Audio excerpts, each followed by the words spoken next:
1966 जब बाबा जी को समाधि हुई उस समय तक पहुंच गए। 1920 से लेकर 1920 से लेकर 1966, ये 46 ईयर तक की लंबी यात्रा हम लोग कर ली।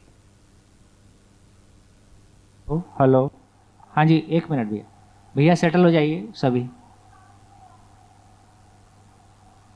हाँ जी, 2 मिनट रुक जाते। हाँ,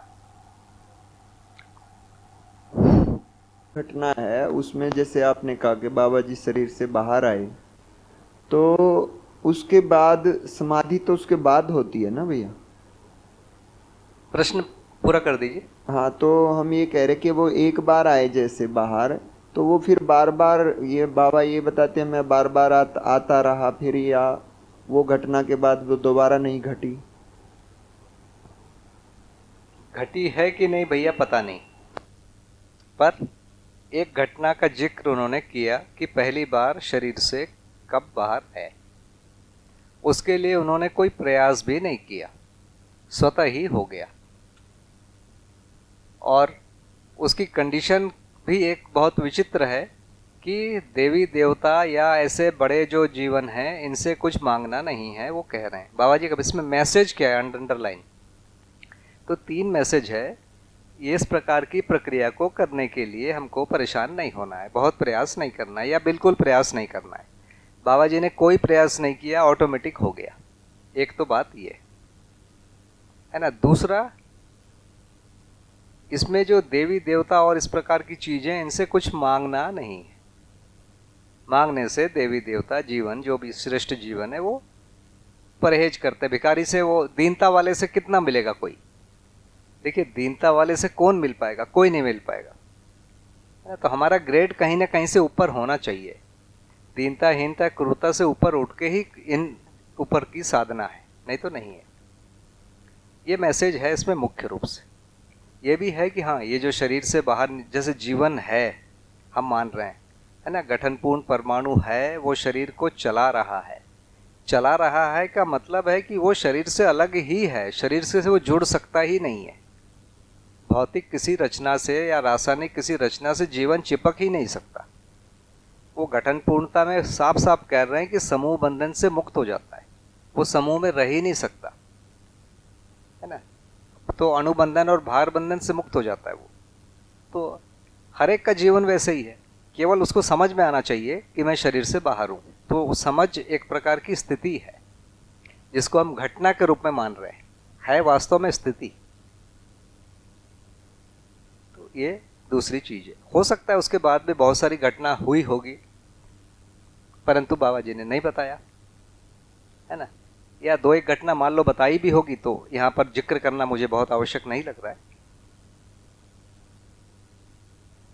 जी।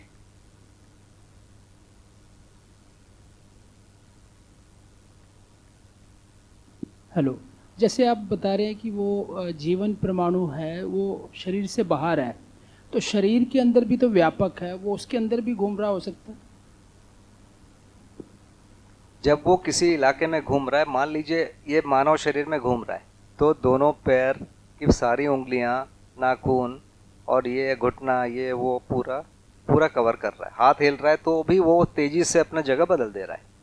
वो बहुत तेज गति है, इसके कारण बहुत तेजी से अपनी जगह बदल रहा है, तो उसको बना के रखता है। और जैसे इतना ही है ये कि इससे 1-8 मिलीमीटर बाहर भी चला जाता होगा, है ना। यदि जाता भी होगा तो क्या फर्क पड़ता है, क्योंकि वो नियंत्रण बना के रख सकता है। हम यहाँ से सैटेलाइट सैटर्न में भेज दिए हैं, और यहाँ का हमारा एक भौतिक जो वस्तु है जिसको अपन ट्रांसमीटर या रडार कुछ कहते हैं, वो उसके संकेतों को पकड़ के रख सकता है। सिंपल चीज बता रहा हूँ। या इसको संकेत भेज सकता है, सैटर्न में चला गया है ना, लाखों किलोमीटर दूर यहाँ से हम संकेत भेजते हैं और वहाँ से संकेत लेते हैं, एक चीज कर लेता है। तो ये भी कर सकता है ना, इसमें आश्चर्य क्या है? कोई आश्चर्य नहीं है ना। वो तो जड़ पदार्थ का बना हुआ है, भौतिक। तो जीवन तो चैतन्य है, उससे ज्यादा गति वाला है, तो निश्चित रूप से ये और अच्छे से जुड़ सकता है।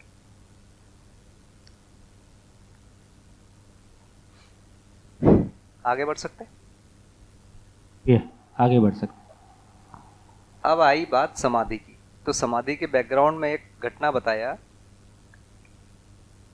कि एक बार लिखा हुआ आ गया, जो मनुष्य से प्रेम नहीं कर सकता वो ईश्वर से प्रेम नहीं कर सकता। ऐसा एक मैसेज बाबा जी को दिखा।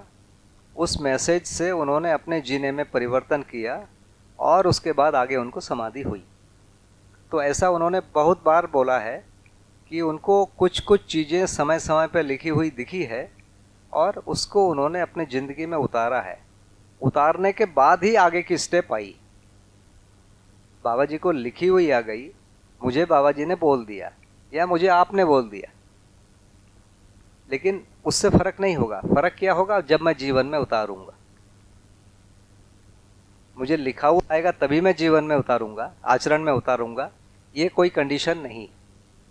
किसी को उसकी माँ ने बोला है, पिताजी ने बोला है, बड़े भाई जी ने बोला है, टीचर ने बोला है, मित्र ने बोला है, बहन ने बोला है, पति ने बोला है, पत्नी ने बोला, ये सारी में से कोई भी बोल सकता है। कोई भी बोल सकता है। यह लिखा हुआ है, वो सब एक मैसेज ही है और अंत में जो उसका फलन है हमारे आचरण में होना है। यदि हमारे आचरण में होता है तो आगे की गतियां होगी, आचरण में नहीं होगा तो आगे की गतियां नहीं होगी, है ना। मुख्य बात ये है ना। वहाँ ध्यानाकर्षण मैं कराना चाह रहा हूँ कि बाबा जी ने बोला कि हमको ऐसा हुआ, तो बाद में हमने अपने जीने के ढंग को बदला। कोई भी आता है तो अब उससे पूछता हूँ तुम्हारा क्या नाम है, कहाँ से आए हो, क्या उद्देश्य है, बताओ, मैं क्या मदद कर सकता हूँ। थोड़ा कोशिश भी करते थे, हो सकता है ज़्यादा करते थे। ज़्यादा उन्होंने अपना कभी नहीं बोला कि मैंने इतना कर दिया उतना कर दिया, इस बात को बाबा जी कभी बोलते नहीं थे। तो ज़्यादा भी किया होगा। मतलब एक समय के बाद बाबा जी ने जो वाक्य मुझे बोला था कि मैं अहम के पराकाष्ठा में पहुँच गया था। कब? कोई भी आता था मेरे पास बैठता था, मैं उनसे कुछ नहीं पूछता था। उनको कुछ पूछना है तो पूछना है, जवाब देना है, नहीं पूछना है तो चुप रहना है।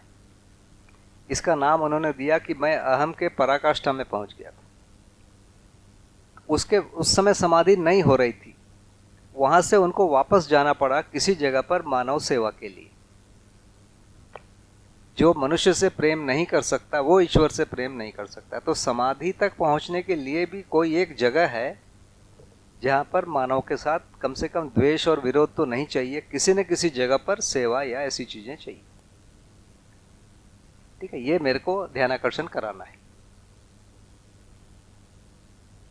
अब इसके बाद आता है कि बाबा जी को समाधि हुई, समाधि हो गई। समाधि में हुआ क्या? अब इसको मैं व्याख्या जो उस विधि से करूंगा जिसको अपन जीवन मानते हैं। तो अब ध्यान और धारणा और समाधि ये होता क्या है? देखिए, पतंजलि महाराज बहुत ही नाप तौल के बोले हैं। 8 स्टेप हैं। 8वें स्टेप में समाधि है। पहला स्टेप है यम और नियम, यम। दूसरा नियम। यम में क्या है? सत्य, अहिंसा, अस्तेय, अपरिग्रह, ब्रह्मचर्य। नियम में शौच, संतोष, तप, स्वाध्याय, ईश्वर प्रणिधान।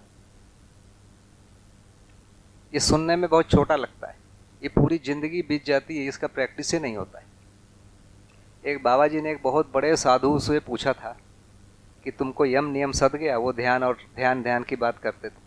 वो साधु चुप हो गया, मुंह नहीं खोला, क्योंकि पहला स्टेप ही पूरा नहीं हो रहा है तो आगे कैसे होगा? नहीं होगा। अभी जितने भी लोग बोलते हैं साधना करना है, ये करना है, समाधि, किसी को नहीं होगी। यदि होगी तो पतंजलि झूठे हैं, वो लोग सच्चे हैं, है ना। पतंजलि जबरदस्ती लोगों को यम नियम करवा रहा है, तो दारू पीने बोलना चाहिए, है ना। भाई किसी को तो आप मानोगे। जो हमारे 6 जो विधि है, जैसे वेदांत की जो साधना है, उसमें शम, दम, शौच, वो जो षड ऐश्वर्य संपन्नता बोलते हैं, है ना, साधन चतुष्टय संपन्नता बोलते हैं, उसमें षड ऐश्वर्य संपन्न होना है। इसके बाद फिर विवेक और वैराग्य, तितिक्षा, ये जो क्रम है सब जगह लगभग एक ही है, थोड़े बहुत ऊपर नीचे हैं। उनमें पहला लाइन तो अपने आप को संयम करने बोल रहे हैं। तो पतंजलि महाराज पहले बोल रहे हैं यम, फिर बोल रहे हैं नियम, उसके बाद आसन करने बोल रहे हैं। उसके पहले आसन से एक प्रकार से मना ही कर रहे हैं, नहीं तो बोलते किसी जगह पर कि ये चारों आप एक साथ कर सकते हो। फिर प्राणायाम, उसके बाद प्रत्याहार। प्रत्याहार का मतलब है उल्टी, यदि मैं उसका हिंदी में अर्थ बताऊं।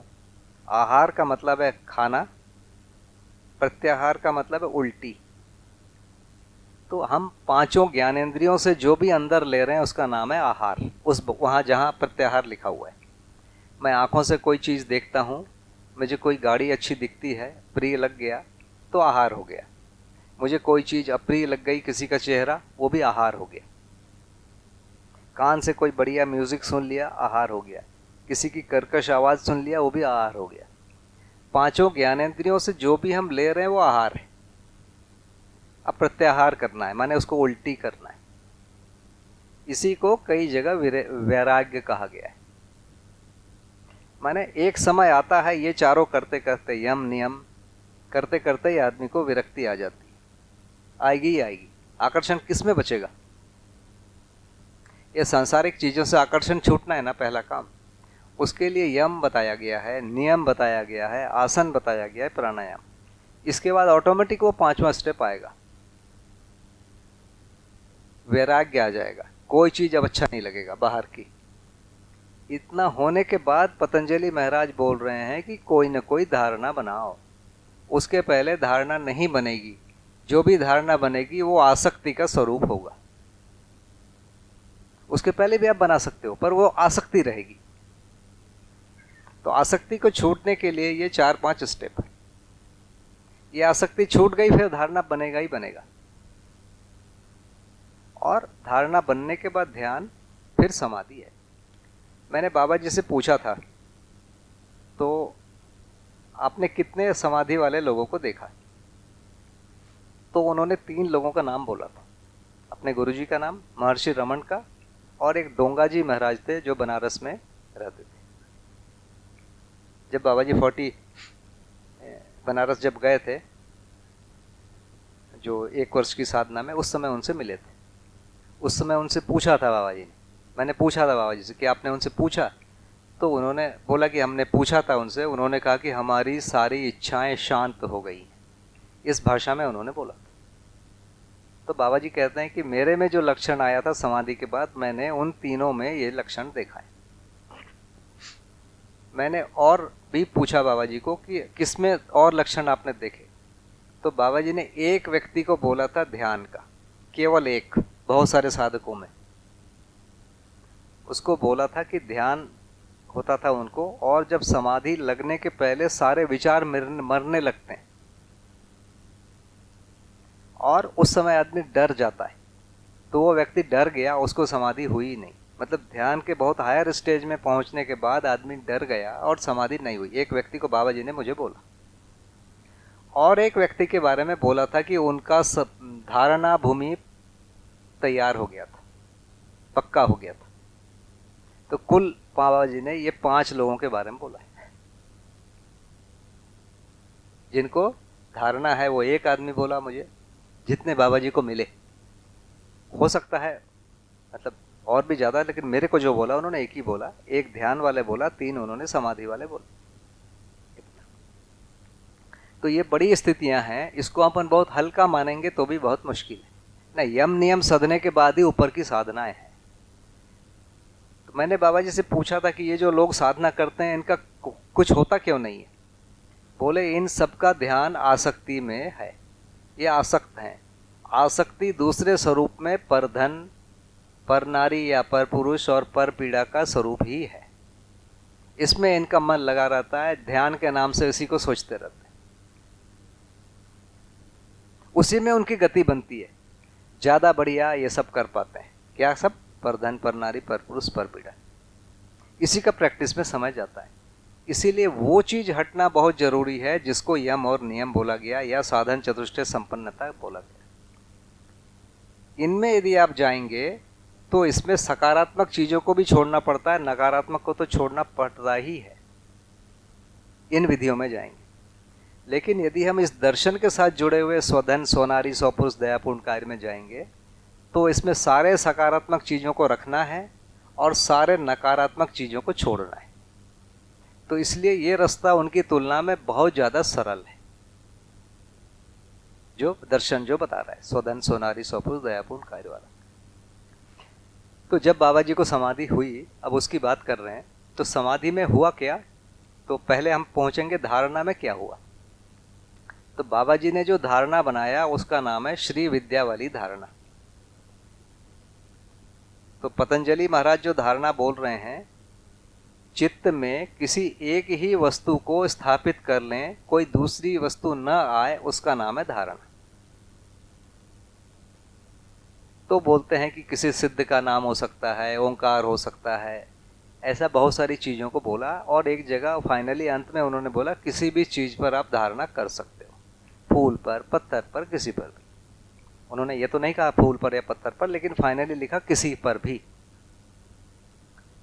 परंतु उसके पीछे का बैकग्राउंड पूरा होना जरूरी है, जो 5 स्टेप होना है, फिर धारणा होगी। तो बाबा जी ने जो धारणा किया उसका नाम है श्री विद्या। मैंने पूछा तो बोले क्या होता है, एक देवी होती है, एक देवता होता है, उसका एक लोक होता है, उनकी बहुत सारी लीलाएं होती है, माने एक घटनाक्रम है, उस पूरे घटनाक्रम में आपका मन लग जाए। तो एक मुख्य घटना होती है, उसके साइड में कुछ घटनाएं चलती रहती है। जैसे हम सिनेमा देखते हैं ना, एक मुख्य घटना, एक हीरो हीरोइन होते हैं, और कुछ उनके साइड में भी घटनाएं घटती है जो डायरेक्टली या इनडायरेक्टली इनको प्रभावित करते हैं। तो वैसे ही वो जो कहानी है, जो श्री विद्या की जब उपासना करते हैं या कोई भी उपासना करते हैं, तो देवताओं के लीलाओं का एक वर्णन है। उन लीलाओं के बारे में हम सोचते रहते हैं, तो हमारा पूरा जो धारणा है, चित्रण है, कल्पना है, इतने पूरे में स्थिर हो जाता है। ये धारणा है।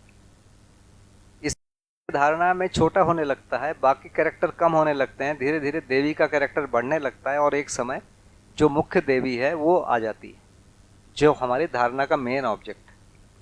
उसके बाद उसके एक बहुत छोटे से भाग में आ जाता है, उसका नाम ध्यान है।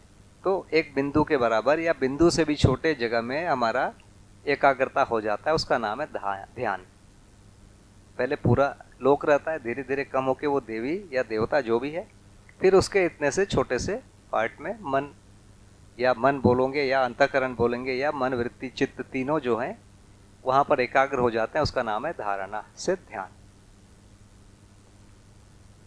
एक समय के बाद आता है कि वो जो बिंदु है वो भी समाप्त हो जाता है, अब बिंदु भी नहीं दिखता है, उसका अर्थ रह जाता है। अब कोई भी चीज धारणा में लो, फाइनली उसका अर्थ एक ही मिलता है, इसका नाम समाधि है। तो समाधि में बोलते हैं कि वो जो चीज है वो लुप्त हो गया, उसका अर्थ रह, और केवल उसका अर्थ रह जाता है। ठीक है, ये समाधि कहते हैं। तो पतंजलि महाराज इस रूप में समाधि की व्याख्या कह रहे हैं कि उसका अर्थ रह जाता है, उसका स्वरूप शून्य हो जाता है, स्वरूप मिट जाता है, शून्य हो जाता है, लिखा है, ये समाधि है। बाबा जी से जब मैंने पूछा तो उन्होंने बोला कि वही जो देवी देवता जिसका हम ध्यान करते रहते हैं, तो ध्यान में मुख्य रूप से देवी देवताओं से बातचीत होती है, चर्चा होती है। मैंने पूछा कि 12-12 घंटे चर्चा? बोले हाँ, जैसे आप हम लोग करते हैं, बोले वैसे ही है। और हर बार यही उत्तर मिलता था कि तुमको समाधि हो जाएगी, तुमको समाधि हो जाएगी, तुमको अनुभव हो जाएगा, यही बोलते थे। फिर उन्होंने बोला कि एक बार हमसे ये पूछने में आ गया, क्या इसी शरीर यात्रा में समाधि होगी? तो उन्होंने कहा हाँ, उसके कुछ ही दिनों में समाधि हो गई, ऐसा बोला बाबा जी ने। तो मैंने पूछा कि आप पहले क्यों नहीं पूछते थे? तो बोले वो पूछते ही नहीं बनता था। जैसे मुझे कोई चीज पता है, उसके बाद मैं कैसे पूछूं? अपने से ही तो पूछना है, तो पूछते ही नहीं बनता है। तो वो एक मैच्योरिटी आने के बाद ही वो प्रश्न बनता है। तो वो मैच्योरिटी आई, वो प्रश्न बना, उसके कुछ ही समय में समाधि हो गई। तो ये समाधि का जो वर्णन है वो ये। बाबा जी ने समाधि को जो बोला कि आशा, विचार, इच्छाएं चुप हो जाती है। तो जैसे ही चित्रण में जो इकाई है वो नहीं है अब, तो चित्रण में क्या है? कोई इकाई नहीं है। जब इकाई नहीं है तो बाय डिफॉल्ट व्यापक जैसा कोई एक चीज रहेगा वहाँ, क्योंकि हम जो देख रहे हैं ना, ऐसा नहीं कि मैं केवल आप ही को देख रहा हूँ, बीच की खाली जगह को भी देख रहा हूँ। तो खाली जगह के साथ ही चित्र बनता है, और वो इकाइयाँ खत्म हो जाती तो खाली जगह रह जाती है। तो समाधि में दिखने में, चित्रण में केवल ये खाली वाली जगह रह जाती है, और इकाई नहीं रहती है। तो दो इकाई होने पर ही विचार बनता है, नहीं तो विचार ही नहीं बनेगा। तो जैसे ही वो इकाई समाप्त हो जाती है, विचार भी समाप्त हो जाता है। विचार समाप्त हो गया तो आशा भी समाप्त हो जाती है। तो समाधि की स्थिति में एक चीज और होती है कि जो मन जो परावर्तित होकर मेधस तंत्र को चलाते रहता है वो समाप्त हो जाता है। मन जो है प्रत्यावर्तित हो जाता है, मेधस तंत्र को छोड़ देता है। इसको थोड़ा ध्यान से सुन लीजिए। मन अभी ब्रेन को लगातार एक्टिव बना के रखा हुआ है, चला रहा है। केवल समाधि ही एक ऐसी स्थिति है पूरे साधना विधि में जहां मन जो है पूरी तरह प्रत्यावर्तित हो जाता है, ब्रेन को छोड़ देता है, चलाने से मना कर देता है। समाधि में यह घटना घटती है। आशा विचार इच्छाएं चुप होती है, माने स्लेट एकदम क्लीन हो गया, कोई इकाई नहीं है। इकाई नहीं है तो विचार नहीं है, विचार नहीं है तो आशा नहीं है, आशा नहीं है का मतलब ब्रेन को चलाने की जो प्रवृत्ति है वो समाप्त हो चुकी है, अपने आप को ऐसे मोड़ लिया। ये घटना है समाधि की। ठीक, इस पर कुछ यदि चर्चा करना चाहेंगे तो बताइए।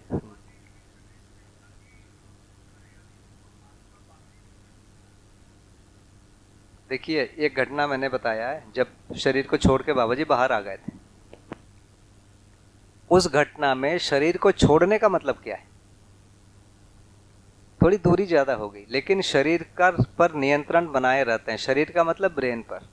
ब्रेन को वो एक्टिव बना के रखता है, ब्रेन से लेना देना बना रहता है, संकेतों का लेना देना माने संकेतों का। उसको रोक नहीं सकते। उसको रोकने की ताकत आती केवल समाधि में। समाधि में ब्रेन से एकदम बेसिकली कट ऑफ हो जाता। एक वीडियो में बाबा जी ने बोला भी हुआ है कि आपको कैसे पता चला स्व प्रभावीकरण क्या है। जिन्होंने सुना होगा वीडियो को तो बोले हैं समाधि में मैंने इसको देखा है।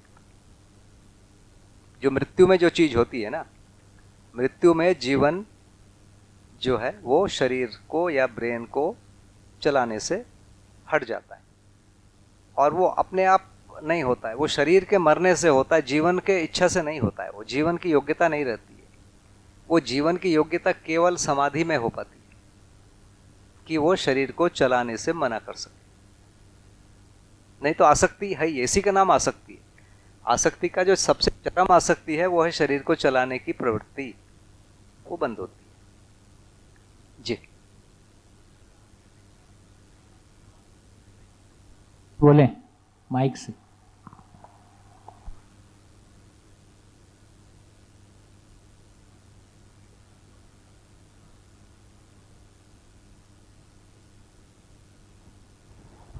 आपने बोला कि आशा विचार इच्छा तीनों चुप हो जाएंगी, और मन शरीर को सिग्नल माने मेधस को सिग्नल देने बंद कर देगा। आपने ये दो कंडीशन बताई। तो ये जो आशा विचार इच्छा तो तब चुप हो सकती है जब हमें अनुभव हो जाएगा, नहीं तो ये काम हो नहीं सकता।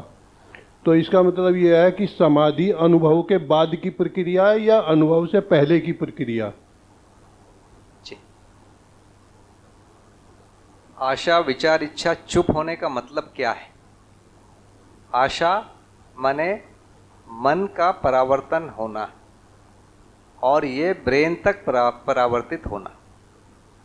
अब ये ब्रेन तक परावर्तित नहीं हो रहा है, इसका मतलब है आशा चुप होना। इसी को दूसरी भाषा में बोल रहे हैं जीवन ने शरीर को छोड़ दिया,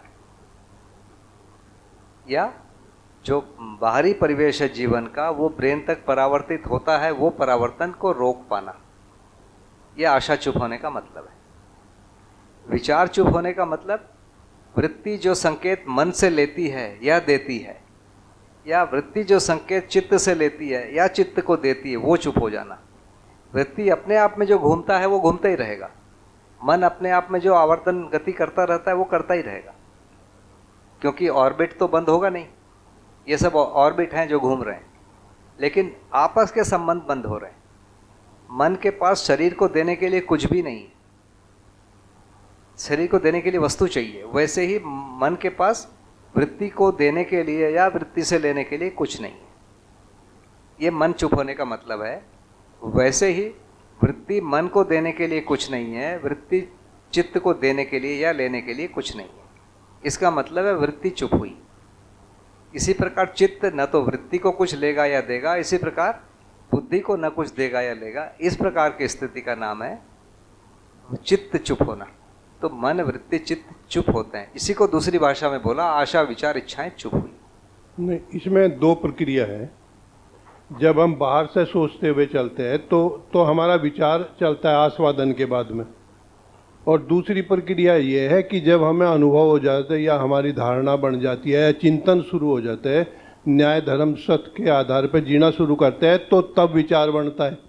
तो इसमें कौन सी प्रोसेस चुप होती है, कि न्याय धर्म वाली प्रोसेस चुप होती है कि या जो आस्वादन वाली क्रिया वो चुप होती है? इसमें न्याय धर्म सत्य प्रीहित लाभ सब चुप हो जाता है समाधि में। दोनों तरफ की प्रक्रिया बंद हो जाती। न्याय धर्म सत्य आया ही नहीं रहता है। जो चुप क्या होगा, पहले से चुप ही है। जब धारणा ध्यान वाली विधि से जा रहे हैं तब न्याय धर्म सत्य आया ही नहीं रहता है। आसक्तियां धीरे धीरे कम होती है, इसलिए वो उदासीन हो जाता है। उसको कई लोग मानते हैं कि बहुत अच्छा व्यवहार है, लेकिन मध्यस्थ दर्शन की रोशनी में वो बहुत अच्छा व्यवहार नहीं है, न्याय धर्म सत्य नहीं है। जैसे मान लीजिए एक मैं प्रतीकात्मक चित्र बना रहा हूं,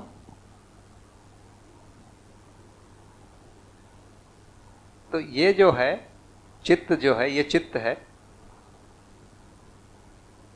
ये बुद्धि की तरफ कुछ संकेत भेजता है या बुद्धि से कुछ लेता है। वैसे ही इसकी तरफ कुछ संकेत भेजता है वृत्ति की तरफ और लेता है, और वैसे ही वृत्ति इधर कुछ संकेत भेजता लेता है, मन की तरफ कुछ संकेत भेजता और लेता है। वैसे ही मन वृत्ति की तरफ कुछ लेता देता है और शरीर की तरफ कुछ लेता देता है। तो समाधि में ये सब बंद हो जाते हैं। इसको बोल रहे हैं आशा विचार इच्छा चुप होना, जो मध्यस्थ दर्शन के हिसाब से बाबा जी कह रहे हैं।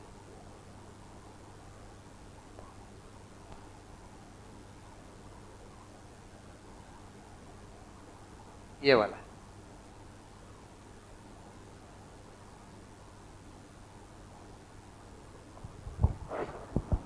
भैया इस स्थिति में, क्योंकि जीवन शरीर से अलग है और मस्तिष्क के द्वारा नियंत्रण भी नहीं कर रहा है, तो फिर जीवन अलग होने पर शरीर की जीवंतता कैसे बनी रहती है?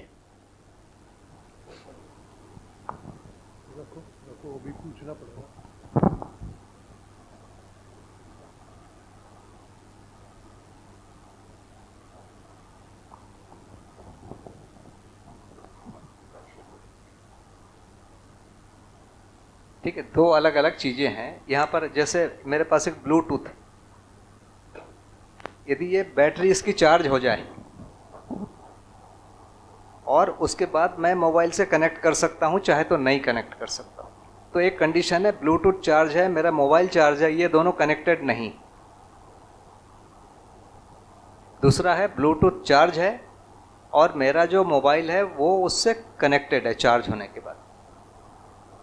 तो चार्ज होना और कनेक्टेड रहना दोनों दूर दूर हैं, लेकिन कनेक्टेड है। वैसे ही अभी जैसे मेरी स्थिति है या हम सब लोग बैठे हुए हैं, इसमें हमारा जो बॉडी है वो ब्लूटूथ की स्थिति मान लीजिए, वो चार्ज है, जीवन में जो है वो भी चार्ज है और ये कनेक्टेड है। अभी ये स्थिति, यानी प्रभाव क्षेत्र में होने मात्र से। हाँ, प्रभाव क्षेत्र में होने मात्र से कनेक्टेड ब्लूटूथ हो भी सकता है, नहीं भी हो सकता है। लेकिन आज मैं यदि चाहूँ कि इसको डिस्कनेक्ट कर दूँ, मैं नहीं कर सकता। यदि मैं ये सोच लूँ कि शरीर से डिस्कनेक्ट हो जाऊँ, मैं नहीं हो सकता, कोई नहीं हो सकता। नहीं तो लोग रेल के नीचे क्यों जाके सोते? हम उस शरीर को बेसिकली मार दे रहे हैं, डिस्कनेक्ट नहीं कर पा रहे हैं इसलिए मार रहे हैं। नहीं तो सिंपल घर छोड़ के चले जाओ टाइप का बनता नहीं है। वो योग्यता आती है डिस्कनेक्ट होने वाली समाधि में, जिसको मैंने यहाँ लिखा है, इसको चुप कहना कहते हैं। तो शरीर का जिंदा रहना, जिसको मैं कह रहा हूँ कि बैटरी चार्ज रहना, जैसे ब्लूटूथ चार्ज कर दिया हमने तो चार्ज है, वो शरीर जिंदा है। एक समय है, उसके बाद अपने आप वो डिके हो जाएगा या डिस्चार्ज हो जाएगा, जो भी होगा। जीवंत रहने का मतलब है कनेक्टेड रहना।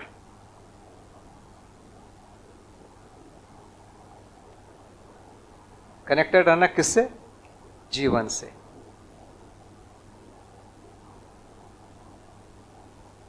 ये 3 कंडीशन है, जीवन होना और शरीर जिंदा रहना। इन दोनों के बीच का जो कनेक्शन है, इसका नाम है जीवंत रहना। शरीर का जिंदा रहना पहली कंडीशन है, जीवन का होना दूसरी कंडीशन है। इन दोनों के बीच में जो कनेक्शन बना होना, ये जीवंत रहना है। ये हर आदमी में है ना?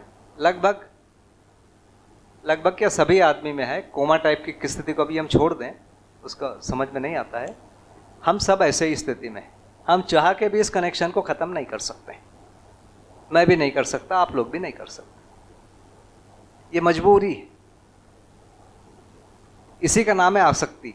इस कनेक्शन का नाम ही है आसक्ति। जागृत आदमी में ये कनेक्शन रहता है, प्लस आसक्ति नहीं रहती। तो जागृत व्यक्ति में ये क्षमता है कि इसको ये रोक सकता है, डिस्कनेक्ट कर सकता है, पर वो नहीं करेगा। अब उसको प्रमाण प्रस्तुत करना, इस शरीर से जो जो प्रमाणित हो सकता है वो प्रमाणित करेगा।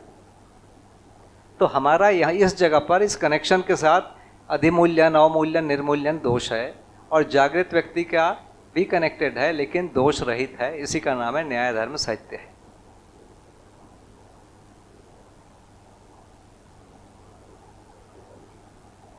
जोर से बोलिए भैया।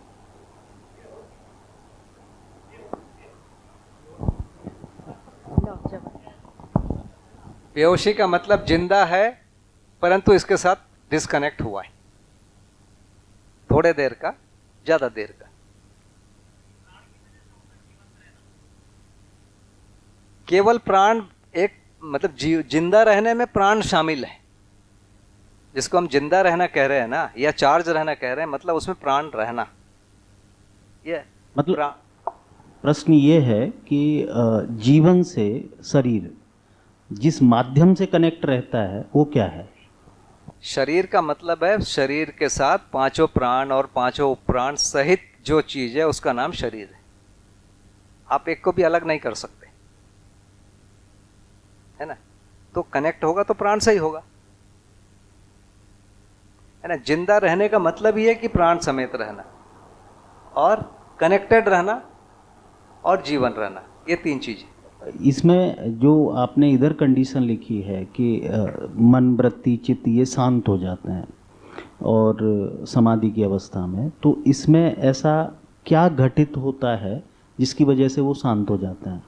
भाई देखिए, पहले इस बात को हम पहले समझें कि हम जैसे मैं हूँ, क्या इसको मैं कनेक्शन को काट सकता हूँ? नहीं काट सकता हूँ। पहले इसको हमको स्वीकारना पड़ेगा ना। कर सकता, नहीं तो हम कर्म करके बता देते, नहीं कर पाते। लोग बोलते हैं कुछ भी। तो ये जो है जिंदा रहा, शरीर जिंदा है, शरीर स्वस्थ है, ये कर सकते हैं। शरीर को हम दारू पिला सकते हैं, शरीर को हम रेल के नीचे लाके कुचल सकते हैं, मर जाएगा शरीर, तो ऑटोमेटिक ये कनेक्शन कट हो गया। यानी मैं ब्लूटूथ को कुचल दूं एकदम, अब मैं कुछ भी कनेक्ट करते रहूं, कनेक्ट नहीं होगा। ठीक है ना? ये उस टाइप की चीज है ये। तो ये पहले हमको समझना पड़ेगा कि शरीर जिंदा रहता ही है और जीवन रहता ही है और ये जीवंत रहता ही है, इसी रूप में हमको मिलता है। जो फैक्ट्री सेटिंग है वो इतनी है ना, जो हमको मिलता है, ये सेटिंग में हमको मिलता है, इसमें हम कुछ नहीं कर सकते। मैं अपने जीवंतता को नहीं खत्म कर सकता, शरीर को कुचल सकता हूं, इतना अधिकार तो है ना? इसको, इस सेटिंग को नहीं बदल सकता। ये सेटिंग बदलने की जो क्षमता आती है केवल और केवल समाधि में आती है। समाधि में आती का मतलब जिंदा है शरीर और जीवन भी है, वो जीवंत नहीं बना रहा है। शरीर जिंदा है, कितने समय तक रहेगा? जितने समय तक वो बैटरी से चार्ज है। खाना पीना जब तक मिला है उतने समय तक रहेगा वो। 2 घंटा 4 घंटा कुछ होगा, 10 घंटा। बाबा जी तो बोलते हैं हम 18 घंटे समाधि में रह के देखें, मैंने 18 घंटा तक तो डिस्चार्ज नहीं हो रहा है। माता जी ने मुझे बोला है कि 3-3 दिन बैठे रहे हैं बाबा जी, पेट को खाली करके 3-3 दिन बैठे रहे, है ना। तो माता जी का जो स्टेटमेंट है बहुत महत्वपूर्ण है। यदि बाबा जी को कोई देख रहा है 100%, तो माता जी ही देख रही हैं सब रूप में। 3 दिन नहीं खा रहे हैं तो माता जी को पता होगा ना, 3 दिन नहीं खाए भाई। जब कोई कमरे में 3 दिन बंद है तो वाकई में जो इधर बैठा है उसको चिंता तो होगी ना, कि नहीं होगी? तो उनको सब पता है। तो माता जी का जो स्टेटमेंट है वो मतलब बहुत महत्वपूर्ण है। तो ये स्थिति है, तो जिंदा रहना, जीवंत रहना, और ये चीज़ें ये एक बार स्पष्ट हो जाए तो हम आगे बात कर सकते हैं। जी भैया, प्रश्न ये है कि 3 दिन तक शरीर जिंदा रहा और बाबा जी जब समाधि में रहे तो वो 3 दिन तक जिंदा रहा शरीर, उसमें प्राण की गुणवत्ता का कितना महत्व है? कि गुणवत्ता की बात अभी हम नहीं कर रहे हैं, जिंदा रहा बस, दैट्स ऑल, पर्याप्त। पर वो जिंदा है तो सांस लेगा ही, कम सांस लेते हैं। जैसे एक बात तो उन्होंने बोला था कि जब जो ध्यान लगता है उसके पहले एक चीज होती है जिसका नाम है प्राण समाधि। माने ऐसे छुएंगे तो सांस नहीं महसूस होगा, लेकिन उसमें सांस चलता है बहुत थोड़ा। जैसे हाइबरनेशन होता है ना मेंढक का या सांप का, सांप मिट्टी में घुस जाता है, मेंढक घुस जाता है, तो क्या सांस नहीं लेता? उस समय सांस नहीं लेता, बहुत हल्का लेता है। वैसे ही बाबा जी ने बोला कि पहले एक कंडीशन आती जिसका नाम है प्राण समाधि। प्राण समाधि में छूने से सांस महसूस नहीं होती है, लेकिन इतना रहता है कि उसमें कुछ रहे। वो स्टेज आती है तो वो रहता है, उसके वो जिंदा रहता है। तो शरीर में भी वो क्षमता है, बहुत कम सांस में थोड़े समय तक रह जाएगा। जी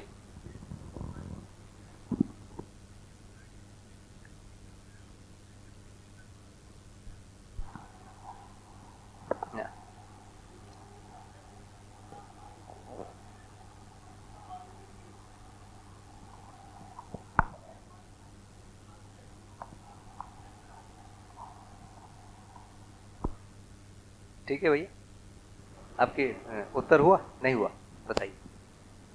वही प्राण की गुणवत्ता पे हम, क्योंकि अभी हमको कहाँ चर्चा करना है? हमको चर्चा का बिंदु क्या है? शरीर कमजोर तो होगा ही ना। शरीर कमजोर हुआ माने प्राण की गुणवत्ता कमी है। भाई कोई खाना नहीं खाएगा 2 घंटे 4 घंटे तो अपने आप कमजोर होगा। भाई प्राण की गुणवत्ता क्या है? 5 प्राण जो हम बोल रहे हैं, तो अन्न से प्राण पोषण होता है, लिखे हैं इसी में। अन्न नहीं मिला माने, भोजन नहीं मिला माने, प्राण पोषण नहीं हुआ माने प्राण की गुणवत्ता कम हुई। प्राण की हुई तो बाकी चारों को भी होगी, तो होगी ही होगी वो, है ना। हमारे अभी मुद्दा टॉपिक ये नहीं है। प्राण अपान इन सब का जो वर्णन है, जो अध्ययन है, वो स्वास्थ्य को ध्यान में रख के करता है। स्वास्थ्य के सापेक्ष उसका अध्ययन है, इस जगह पर उसका अध्ययन नहीं है।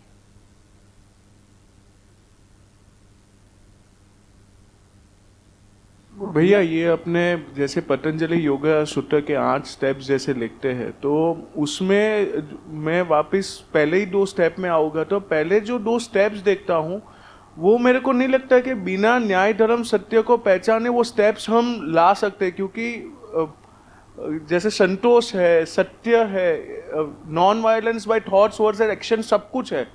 तो बिना ये पहचाने कैसे हम वो आगे बढ़ सकते हैं?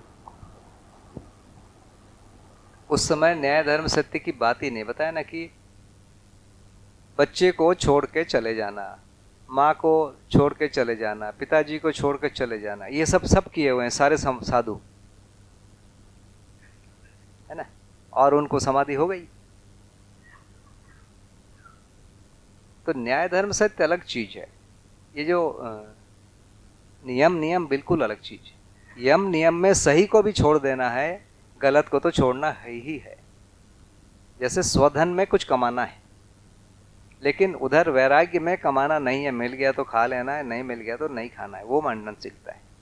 स्वनारी स्वपुरुष का प्रावधान है, वहाँ बिल्कुल प्रावधान नहीं। परनारी पर पुरुष को भी छोड़ना है, स्वनारी स्वपुरुष को भी छोड़ना है। उस विधि में, और वैसे ही दयापूर्ण कार्य को छोड़ना है, किसी से कोई लेना देना ही नहीं। और भैया इसी में ही जैसे विपासना में मेरे ख्याल से धारणा स्वयं की बॉडी ही रहती है, क्योंकि वो धारा प्रवाह में हम देखते हैं, तो वो भी धारणा ही हुआ। धारणा का जो वस्तु है वो क्या है? उसमें शरीर है। देखिए, एक चीज को लिए उसको हम देख रहे हैं। धारणा में जब भी कोई धारणा बनेगी वो कोई दूसरी चीज होगी। इसमें तो हम जगह ही हुए हैं, उसमें धारणा नहीं बन पाएगी। तो यानी विपासना से जो समाधि वाला है वो स्टेज शायद नहीं होगा। पता नहीं, किसी समय हो जाता होगा, मैं तो उधर सोचा नहीं। ठीक, मेरे को अधिकार नहीं है उस पर बोलने का हाँ, भाई। यानी जो प्रैक्टिस की हुई है उससे ही कि धारणा वो हुआ कि नहीं हुआ, क्योंकि अगर वो लेवल ही है तो धारणा भी एक जरूरी वस्तु है। उस पर कोई मैं किया नहीं, कुछ सोचा नहीं, तो मैं उस पर बोलना नहीं चाहूँगा, है ना। मेरा कोई अधिकार ही नहीं बनता है। भैया, जो बेहोशी की स्थिति के अंदर, जैसे मैं कई बार खुद भी बेहोश हुआ हूँ, उस समय मेरे को बिल्कुल शरीर का कोई ज्ञान नहीं रहा। एक समय क्रिकेट खेल रहे थे, खेलते खेलते पैर में चोट लगी और मैं बेहोश हुआ।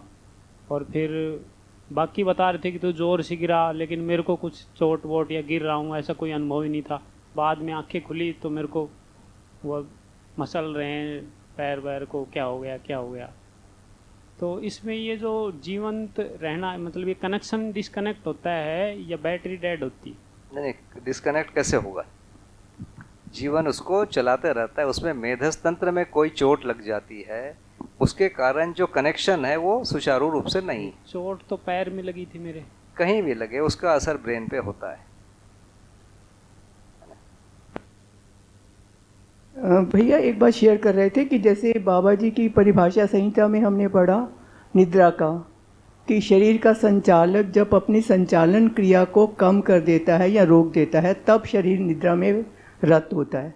तो यहाँ भी ये जब जीवन है वो शरीर से अलग हो गया है ना, तो वो उसका से कनेक्शन हो रहा है कि भाई उसने हमेशा के लिए अब वो मुक्त हो गया। कहाँ पर? जब वो गठन अलग शरीर से हो गया, गठन पूर्ण होकर बाबा जी ने जैसे अपने शरीर को अलग कर लिया। नहीं, देखिए, अलग करने का दो प्रकार। एक, शरीर से थोड़ा दूर हट गए लेकिन नियंत्रण बना के रखे हुए हैं। जैसे हम यहाँ से सैटर्न से नियंत्रण बना के रखे हुए हैं। सैटर्न में सैटेलाइट गया हुआ है, उससे नियंत्रण है ना। हाँ जी। उसको अलग होना बोलेंगे कि नहीं बोलेंगे आप? हाँ जी, हाँ जी। मेरे हिसाब से अलग नहीं हुआ है, नियंत्रण साथ में जुड़ा ही हुआ है, कनेक्टेड है। हाँ जी। ये अलग चीज है। समाधि अलग चीज है, जहाँ वो कनेक्शन खत्म हुआ। कनेक्शन खत्म हो गया, यहाँ कनेक्शन नहीं खत्म हुआ था। कनेक्शन कोई वायर से नहीं है ना, वो दूसरे प्रकार का कनेक्शन। हाँ जी, हाँ जी। तो इसको हम चाह के भी, ये जो कनेक्शन है इसको हम ख़त्म नहीं कर पाते हैं। केवल समाधि वो अवस्था है जिसमें वो डिस्कनेक्ट हो पाता है। क्यों डिस्कनेक्ट हो पाता है? क्योंकि ऊपर में जो इच्छा है उसको लोगों ने ढूंढ लिया कि वहाँ यदि कोई भी इकाई अब नहीं है चित्त में, ऐसी कंडीशन में वो सारी चीज़ें हो जाएगी नीचे वाली। मन जो शरीर पर या वृत्ति पर प्रभाव डालता है वो बंद हो जाएगा। वृत्ति मन और चित्त पर जो प्रभाव डालता है, चित्त जो है बुद्धि और चित्त वृत्ति पर प्रभाव डालता है, वो बंद हो जाएगा। इसका नाम है चुप होना, इसका नाम है समाधि होना। धन्यवाद जी। एक प्रश्न ऐसा बनता है कि हठ योग के अंदर कई तरीके की समाधि का वर्णन है, जिसके माध्यम से वो मस्तिष्क को और आशा विचार इच्छा को चुप करा देते हैं और उसको उन्होंने समाधि बोला है। मतलब आंख बंद है तो अंदर तक समाधि में है, खुलने के बाद फिर वही दशा आ जाती है। तो ये क्या स्थिति है? भैया उसकी चर्चा नहीं करना है। देखिए हम यहाँ पर बिल्कुल फोकस हैं कि बाबा जी किस समाधि को बोल रहे हैं, उस समाधि के पर हम चर्चा करेंगे। वहाँ पर हम जाएंगे तो बहुत बड़ा एक जगह है। जी। इसमें एक थोड़ा सा मेरे को बुद्धि में, ऐसे समय में बुद्धि में क्या क्रिया हो रही है उसको समझने का मैं प्रयास कर रहा था। तो जैसे चित्त, बुद्धि के लिए चित्त हमेशा दृश्य बना हुआ है, तो अब ऐसे समय में चित्त में ना सही चीज़ कोई है ना गलत चीज़ कोई है, एकदम खाली हो गया है। अब ऐसे समय में फिर बुद्धि चित्त को सहमति असहमति के रूप में प्रभावित करता है। तो अब ना सहमत होने का कोई चीज़ बचा होगा ना असहमत होने का। तो ऐसे में बुद्धि में फिर क्या क्रिया हो रही है और क्या संकल्प, आगे के लिए क्या प्रेरणा है? उस समय कुछ नहीं, इसी को तो चुप कहा। इसी को कहा गया कि चुप हो गया। अब बुद्धि भी कुछ नहीं करेगी ना। बुद्धि यदि कुछ भी करेगी तो चित्त के द्वारा करेगी। यदि चित्त उसका कोई रिसीव नहीं कर पाएगा तो क्या होगा? अब ये जब संयम को सोचेंगे तो ये वाली आप जो बोल रहे हैं वहां दिखना शुरू होगा।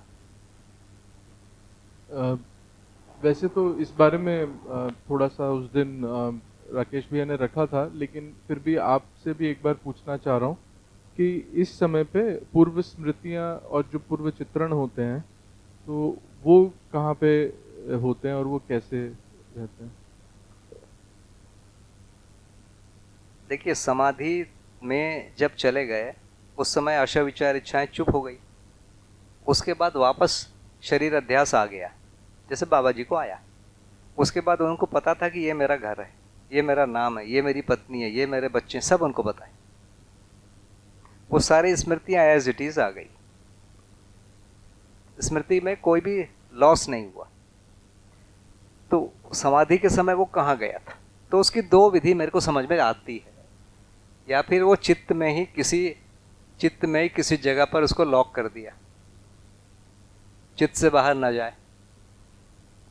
क्या इसको छोटा करके इसका एक प्रिंट यहाँ बुद्धि में लेके रख लिया और इसको पूरा डिलीट कर दिया। वापस जब शरीर अध्यास आता है इसको वापस उसमें करके पूरा फैला देता है फिर से। ये दो है, दोनों में से क्या है मुझे नहीं मालूम। दोनों में से कोई एक ही होगा।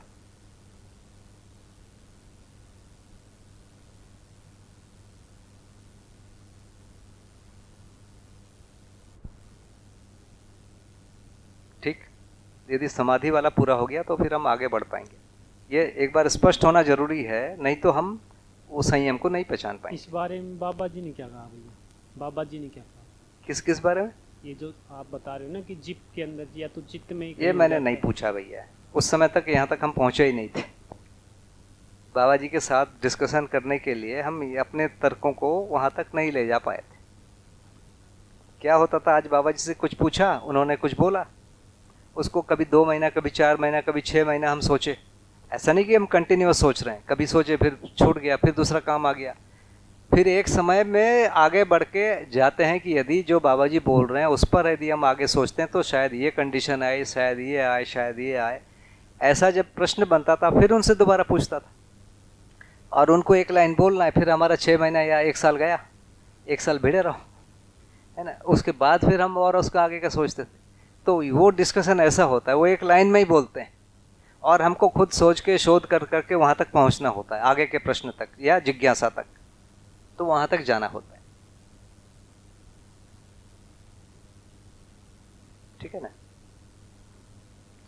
देखिए, बाबा जी से बात करना बहुत कठिन था, बहुत ही कठिन। हम बोलते थे वहाँ तक पहुँचता ही नहीं था। या हम जैसे जो चित्त में कचरा होगा बुद्धि तक कैसे जाएगा? तो वही उसको उस फॉर्म में ले जाना पड़ेगा और जब तक उस फॉर्म में नहीं होगा वो ऊपर वाला स्वीकार ही नहीं करेगा बुद्धि। आप ऐसा लगता है ना, आप एक शब्द बोल दोगे बाबा जी उत्तर दे देंगे, ऐसा नहीं है। उस शब्द को डिसेक्शन करेंगे, वाक्य को बाबा जी ये करेंगे, उसके बाद हमारा प्रश्न खत्म हो जाएगा, हम क्या पूछ रहे हैं। उसके बाद वो खुद प्रश्न बना देंगे, ऐसा नहीं है, जाओ फिर पूछ के आना, फिर सोचना। ऐसा है वहां पर। जी भैया, बात करना माने अपने आप को डेवलप करना।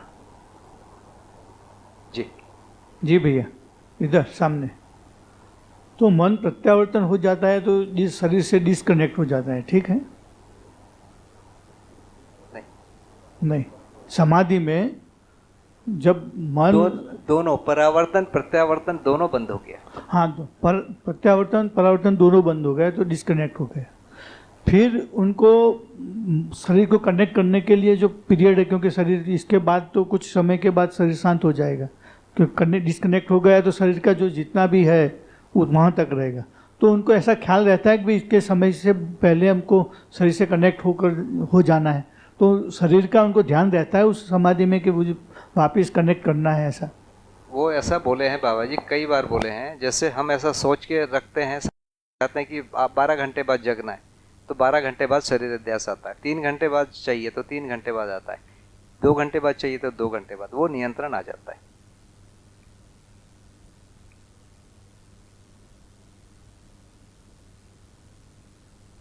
भैया समाधि की स्थिति में आशा विचार इच्छा चुप है, फिर भी मैं हूँ ये बना रहता है। तो ये मैं हूँ, ये मैं बुद्धि है या आत्मा? समाधि की स्थिति में पता नहीं है कि मैं हूँ वो बुद्धि है कि आत्मा है कि व्यापक है। ये जो 4 महावाक्य हैं, बहुत अच्छा प्रश्न आपने पूछा है। तो बाबा जी जो कह रहे हैं कि समाधि में हमको दिखता है कि आँख बंद करके पानी में डूब जाओ और आँख खोलो, प्रकाश हो, तो एक दूर तक फैला हुआ चीज़ दिखता है। एक चीज़ वो दिखता है, दूसरा मैं हूँ ये बना रहता है। तो समाधि में ये 2 चीज़ें हमेशा बनी रहती है, लेकिन ये दोनों एक है या अलग है ये पता नहीं रहता। ये दोनों एक है इसके बारे में भी कोई उत्तर नहीं रहता, ये दोनों अलग हैं इसके बारे में भी कोई उत्तर नहीं रहता, ऐसा बाबा जी का कहना है। लेकिन जो 4 महावाक्य है इन दोनों को एक ही कह रहा है। तो जो 4 महावाक्य इन दोनों को एक ही कह रहा है, इसीलिए ये कह रहे हैं कि आत्मा ब्रह्म में विलय हो गया। अयम आत्मा ब्रह्म, माने यह आत्मा ब्रह्म है, माने मैं, ये जो दिख रहा है वो है। प्रज्ञानम ब्रह्म, जो समझ में आ रहा है वो ब्रह्म है ना। यही जो 4 वाक्य है, अहम ब्रह्मास्मि, मैं ही वो हूँ, वो माने वो व्यापक वाला। तो जो चारों जो महावाक्य लिखे गए हैं वो इस रूप में लिखे गए हैं कि वो चारों जो है ये दोनों एक ही है। बाबा जी कह रहे हैं कि ये दोनों एक ही नहीं है। इन दोनों में क्या संबंध है जानने के लिए ही संयम किया गया। 2 फीलिंग उनके पास बनी रही कि व्यापक वस्तु है और मैं हूं। ये दोनों क्या है, इनको जानने की जो प्रक्रिया है उसका नाम संयम है।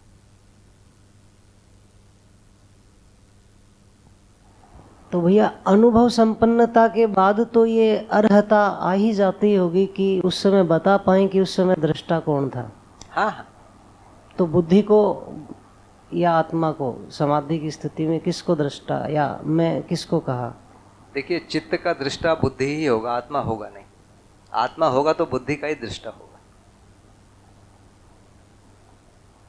तो समाधि का दृष्टा बुद्धि ही है हर हाल में।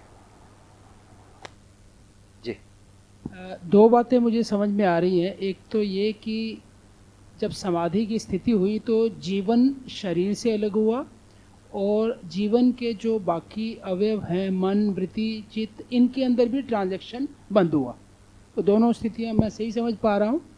और तीसरी चीज़ जो समाधि को लेकर अभी एक भैया ने प्रश्न किया कि समाधि में किस स्थिति में बाहर आना है, तो ये भी स्थिति हो सकती है कि समाधि में जाने के बाद कोई बाहर आए और शायद बाहर आए भी ना, ये भी हो सकता है। जैसा हो भी सकता है, ऐसा तो शास्त्रों में तो कहा ही गया है। आदि शंकराचार्य ने 4 स्थिति बोली है ब्रह्मविद की। ब्रह्मविद, ब्रह्मविद वर, ब्रह्मविद वरयान, ब्रह्मविद वरिष्ठ। तो ब्रह्मविद जो है समाधि में जाने के बाद 3 वर्ष तक ऐसा जीवित रह सकता है। ब्रह्मविद वर जो है 3 महीने, ब्रह्मविद वरयान 3 दिन, और ब्रह्मविद वरिष्ठ तत्क्षण जो है आत्मा ब्रह्म में विलय हो गया। एक्चुअली जो इसका ये है कि जैसे ही कोई साधन चतुष्टय संपन्नता प्राप्त कर लेगा, वैसे ही कोई व्यक्ति आकर उसको 4 महावाक्य सुनाएगा उसी क्षण, और जैसे ही वो महावाक्य सुनेगा उसी समय श्रवण के साथ मनन और निधिध्यासन हो जाएगा, माने उसको समाधि हो जाएगी। तो इस कंडीशन के हिसाब से हर समय एक आदमी उपस्थित रहना चाहिए। ये जो बौद्धों ने जो तर्क किया था उसमें ये एक बड़ा तर्क आया था कि हर समय एक समाधि संपन्न आदमी उपस्थित होना चाहिए। तो तुम कह रहे हो कि आत्मा ब्रह्म में विलय हो जाता है, तो आदमी मिलेगा कहाँ से? उस समय शंकराचार्य ने ये 4 कंडीशन बताया, 3 साल वाला, 3 महीने वाला, 3 दिन वाला और तत्क्षण, तो 3 साल वाला बने रहेगा, ऐसा उनका ऐसा कहना है।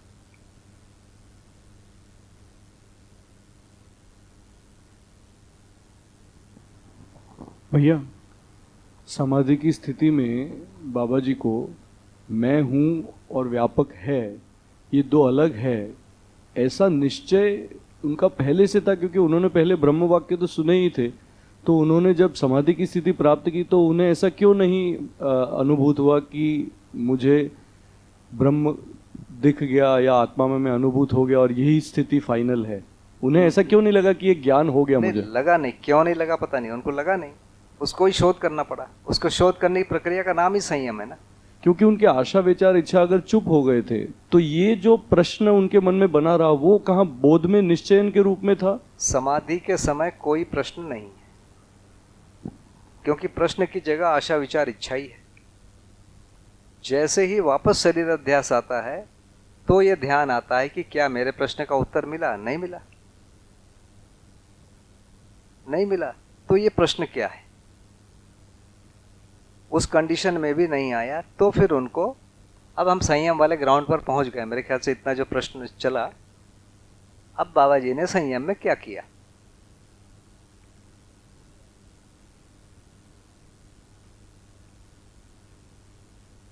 तो ये दो जो चीज मिली, मैं हूं, उसको उन्होंने एक बेस बनाया। मैं हूं व्यापक वस्तु है, उसको भी एक आधार बनाया। अब इस जो व्यापक वस्तु और मैं हूं के साथ इन्होंने अपने प्रश्न को जोड़ा। तो समाधि में पहुंचने के बाद अपने प्रश्न को जिंदा किया, उसका नाम दिया ध्यान, और उस प्रश्न को चित्त में लिखना शुरू किया। इस जगह पर प्रश्न लिख दिया।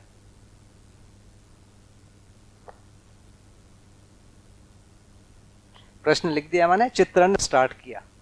अब चित्रण इनके मन से, इनकी इच्छा से या बुद्धि से या संकल्प से होने लगा। क्लीन सेट में अब जो वो चाहे वही लिखाया, दूसरा कुछ नहीं लिखाया। हमारे इसमें बहुत सारा कचरा आ गया, वो भी है। पहले उन्होंने पूरा कचरा साफ किया, उसके बाद जो चाहिए वही लिखा। जैसे यहाँ पर एक चीज डाला, ये सब स्टार्ट हो गए। ये भर बंद हो गया, ये वाला बंद हो गया, बाकी ये वाला चालू हो गया, ये वाला चालू हो गया, ये वाला चालू हो गया, ये वाला चालू हो गया, ये वाला भी चालू होने लगा। ये चालू होने लगा, ये है मुख्य बात। इस जगह पर उनका जो उनको एक एक चीज दिखा, इसका नाम है, उसको उन्होंने दिया अध्ययन किया, प्रकृति से अध्ययन किया, या इसी का नाम उन्होंने दिया संयम में देखा। ये जो जगह है चित्त और बुद्धि के बीच का जो भाग, ये वाला बंद है, केवल ये वाला बंद है, बाकी ये सब चालू हो गया है। और एक समय के बाद ये भी चालू हो गया और अनुभव हो गया।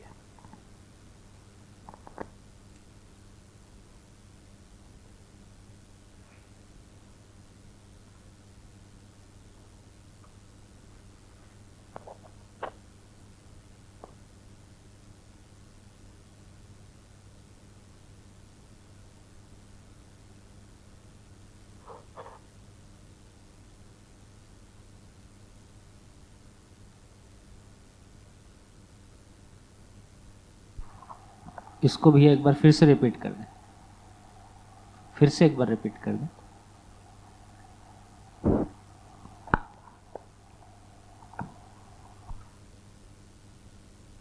ये पूरे कट कट हैं, सब बंद है।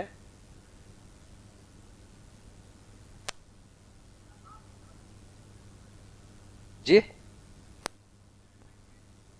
हाँ, तो चित्त का परावर्तन और प्रत्यावर्तन दोनों बंद है, वृत्ति का परावर्तन और प्रत्यावर्तन दोनों बंद है, मन का परावर्तन और प्रत्यावर्तन दोनों बंद है। इस स्थिति का नाम समाधि है। पहली तो बात यह है। अब इसके बाद इन्होंने क्या किया बाबा जी ने, अपना जो प्रश्न है उसको चित्त में लाया, जिज्ञासा को। तो चित्त में लाने की जो प्रक्रिया है उसका नाम है ध्यान। समाधि में जाने के बाद चूंकि किया है वो, उसका नाम है ध्यान। यह मन वृत्ति चित्त तीनों चुप है, तो ये लाया कौन? बुद्धि ला रहा है। चित्त में लिखने का अधिकार बुद्धि को ही है ना, तो डायरेक्ट वो चित्त में लिख पाए, जो चित्त में डायरेक्ट लिख पाए, माने चित्रण स्टार्ट कराया, क्लीन स्लेट में एक दो चीज डाले। बाबा जी ने मेरे को बोला कि जैसे चित्त में एक चीज डालो वैसे अपना उसका अपना एक दूसरा चीज आ ही जाता है। जैसे आकाश है तो पाताल भी होगा, और एक विचार प्रक्रिया शुरू हो जाती है। तो चित्त में कुछ भी डाले तो धड़ धड़ सारा चीज खुल गया, तो ये इसके अलावा ये सारी चीज खुल गई और धड़ धड़ विचार चालू हो गया, और लाखों करोड़ों जो कॉम्बिनेशन है वो बनने लगे, और उन कॉम्बिनेशनों में कोई चीज हो पाएगा कोई चीज नहीं हो पाएगा, ऐसी चीजें कटी और वो चीजें फाइनल होती गई। उसी क्रम में बाबा जी को एक समय में बहुत सारी आवाजें, कोलाहल, चित्र, सामने कुछ भी घट रहा है वो सब दिखने लगने लगा, और एक समय में जाकर वो स्थिर होने लगा, और स्थिर होने लगा तो एक एक चीज फिर साफ साफ दिखने लगी। तो जो दिखने लगी वो यही है कि ये साक्षात्कार हो रहा है। साक्षात्कार मतलब चित्रण के साथ उस चीज की बुद्धि में स्वीकृति हो रही है, और अनुभव में भी, आत्मा में भी स्वीकृति हो रही है। तो ये पूरा हो रहा है जी। क्वेश्चन तो पहले क्वेश्चन डाला गया, उसके बाद आंसर होने लगा। वो मैं और ये मतलब आत्मा और ब्रह्म अलग हैं क्या? ब्रह्म से आत्मा पैदा हुआ क्या? मतलब पहले ऐसे करके बैठे, पहले साधना में बैठना शुरू किया, ऐसे करके बैठे, ऐसे बैठने के बाद जो प्रक्रिया करके समाधि तक गए, स्लेट क्लीन किए, उसके बाद फिर लिखना शुरू किया स्लेट में। समाधि तक जाने के बाद फिर स्लेट में लिखना शुरू किया। स्लेट में लिखने का नाम ही है संयम। हाँ, मतलब समाधि के लेवल पे स्लेट क्लीन किए, इसका मतलब मनोवृत्ति चित्त तीनों को चुप किए, इसका मतलब बुद्धि के लेवल से ऑपरेट होके तीनों को चुप कर रहे हैं। हाँ, तो एक्चुअली समाधि बुद्धि ही दृष्टा है ना, चित्त का दृष्टा फाइनली बुद्धि ही हो सकता है। तो बुद्धि ही बोलती है कि चित्त खाली हो गया, समाधि हो गया। तो ये तो स्टेटमेंट बुद्धि का है। भैया, बुद्धि में कोई वस्तु नहीं है, न्याय धर्म सत्य जैसा कोई वस्तु नहीं है, लेकिन मैं स्वयं को, मैं उस समय मैं नहीं पहचान रहा हूँ कि मैं बुद्धि हूँ, लेकिन मैं बुद्धि के लेवल से ऑपरेट कर रहा हूँ। हाँ,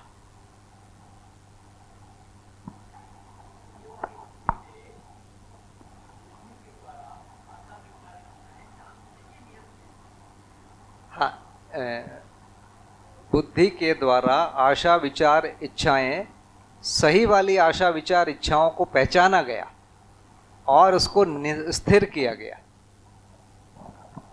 माने बुद्धि के द्वारा आत्मा के सहमति से, बोलते हैं ना आत्मा की साक्षी में, क्योंकि बुद्धि में कुछ भी होगा वो आत्मा की साक्षी रहेगी ही। अध्ययन भी उसी को बोल रहे हैं, अनुभव की रोशनी में और अधिष्ठान की साक्षी में। तो संयम में क्या हो रहा है? सारी प्रक्रिया आत्मा के साक्षी में हो रही है, बुद्धि में जितनी भी चीजें। तो बुद्धि के, आत्मा की साक्षी में बुद्धि के द्वारा चित्त में सही चित्रण, वृत्ति में सही विचार, मन में जो सही आशा है उनको पहचाना गया, उनको स्थिर किया गया। बाकी को तो पहले से एलिमिनेट कर ही चुके थे, और उस प्रक्रिया का नाम दिया गया, उसमें जो चित्रण हुए उसका नाम दिया गया अध्ययन या दर्शन। मन भी रहेगा,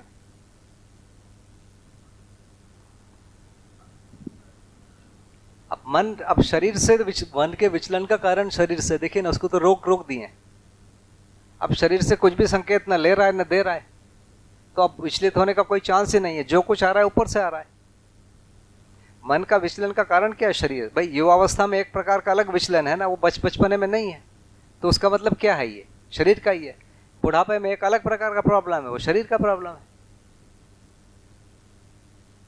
भाई हम तो इतना समझ सकते हैं ना बहुत आराम से, इतने बड़ी आयु में सारी चीजें समझ में आ जाती। जी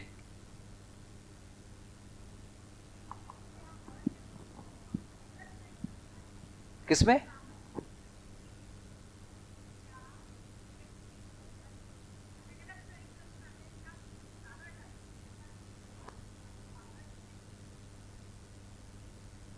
क्या चित्त शुद्धि के लिए क्या हर व्यक्ति को अलग अलग समय लगता है? पहला प्रश्न। महात्मा बुद्ध ने समाधि की अवस्था की या महावीर जैन ने की? तो मैं ये जानना चाहती हूँ कि महावीर जैन अगर 12 वर्ष तक जंगल में रहे और उन्होंने समाधि की अवस्था की, और बाबा जी के बारे में लिखा है कि 20 वर्ष उन्होंने लगाए, तो समाधि की अवस्था तक आने में यानी 20 वर्ष का समय चित्त शुद्धि में लगाया? ये मेरा प्रश्न है। वही कहानी में लिखा है, जैसे सुखदेव हैं वो जन्म से ही समाधि में थे, है ना, ऐसा भी लिखा है। ऐसा कई घटनाएं होंगी ना, तो किसी को कितना समय लगा ये जरूरी नहीं है। समय देखिए, हम इस शरीर यात्रा के समय को देख रहे हैं, समय तो पिछले शरीर यात्राओं में भी लगा होगा ना, कि नहीं लगा? मान लीजिए इस शरीर यात्रा में मेरे को 90 साल की आयु में अनुभव होता है, तो माना जाएगा मेरे को 90 में हुआ। मान लीजिए 90 में नहीं हुआ, 80 में मैं निपट गया, तो अगले में हो सकता है 10-20 में हो जाए है ना, तो बोला जाएगा कि 10 में हुआ, जबकि 10 नहीं है, ये 90 भी उसमें काउंट होगा, इसके पहले वाले भी काउंट होंगे और सब चीज़ काउंट होगा। तो शरीर की आयु से इन चीज़ों को देखना बड़ा मुश्किल, क्योंकि एक बहुत लंबी यात्रा है, उसमें छोटी छोटी शरीर यात्राओं की कोई गिनती नहीं है।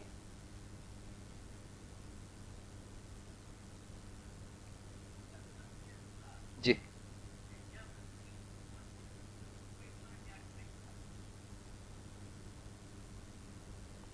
थोड़ा एक बार ये वाला प्रकरण हो जाए ना पूरा, तो फिर आपके प्रश्न पर आएंगे। अभी हम दूसरी जगह चले जाएंगे, ये वाला एक बार हो जाए। जी शुरू में राहुल भैया ने एक प्रश्न पूछा था, तो आपने ये कहा था कि चित्त में जो भी स्टोरेज है उसको एक रखा हुआ है, ट्रांजैक्शंस बंद हुई हैं। लेकिन अभी आपने बताया कि जो समाधि के बाद वो स्लेट साफ हो गई। स्लेट कहाँ साफ हुई? ट्रांजैक्शन ही तो बंद हुआ था। नहीं, स्लेट साफ होने का मतलब है कि जैसे मान लीजिए कोई आदमी चोरी किया है, चोरी देखा है, कोई बदमाशी देखा है, इसने ही पिछले के किसी न किसी चीज में, तो फाइनली उसके चित्त में वो रखा ही है ना, उसको बंद करके रखा हुआ है। जैसे मान लीजिए मैंने कोई गंदा काम किया है, तो क्या मुझे अनुभव नहीं होगा? होगा। यदि होगा तो फिर वो जो गंदा काम है कहाँ जाएगा? कि इरेज होगा? इरेज तो कुछ भी नहीं होगा। तो फाइनली वो किसी जगह पर बंद है, और ये निष्कर्ष निकाल लिया गया है कि ये जो है काम का नहीं है। इसी को दूसरी भाषा में कह रहे हैं कि संज्ञानशीलता के आधार पर संवेदनशीलताएं नियंत्रित हुई, ये काम का नहीं है इसलिए पड़ा है। ऐसे मेरे मोबाइल का कोई एक टुकड़ा पड़ा हुआ है, तो वो सिम को मैंने रखा हुआ है कि कोई काम का नहीं, पड़ा रहे, फेंक दिया मैं, वैसे ही। तो वैसे ही जितनी भी हमारी सूचनाएं हैं एक जगह रखी रहती है और वो पड़ी रहती।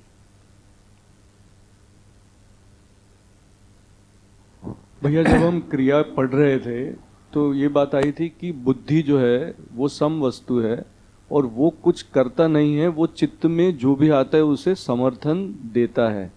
तो अब समाधि की स्थिति में जब संयम बाबा जी ने किया तो उस वक्त उन्होंने प्रश्न को बुद्धि के द्वारा चित्त में चित्रित कैसे किया? इसी प्रक्रिया का नाम संयम है। देखिए, जिज्ञासा माने क्या?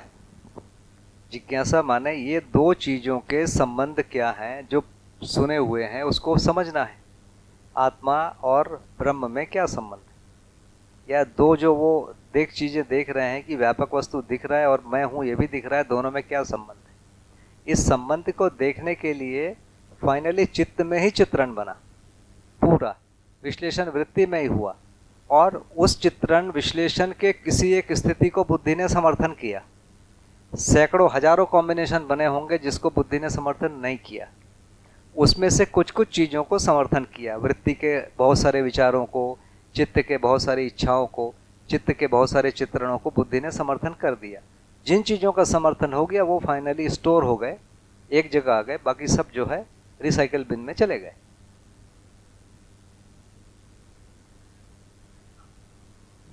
दिखा माने क्या? दिखा माने चित्रण हुआ, चित्रण के साथ बुद्धि की स्वीकृति रही माने समझ आया, दोनों चीजें साथ में होगी। देखिए कोई भी समझ आया मतलब साथ में कोई ना कोई चित्रण है। बिना चित्रण वाली स्थिति केवल एक ही है, वो समाधि, जो फिर नहीं आएगी, क्योंकि उन्होंने संयम शुरू किया। अब कैसे आएगी? नहीं आएगी। तो अब क्या हुआ, चित्त में वो चित्रण आए जिसको बुद्धि ने समर्थन किया, और बुद्धि वृत्ति में वो सब विचार आए, तर्क आए जिसको चित्त का और बुद्धि का समर्थन रहा। तो ये जो पूरा सेट है एक साथ सकारात्मक चीजों का, बुद्धि से समर्थित आत्मा के साक्षी में सारे चित्रण, विश्लेषण, तुलन ये जो हैं फ्रीज हो गए, स्थायी हो गए, पहचान लिए गए, है ना। उसके बाद उसको निर्वाह किया गया।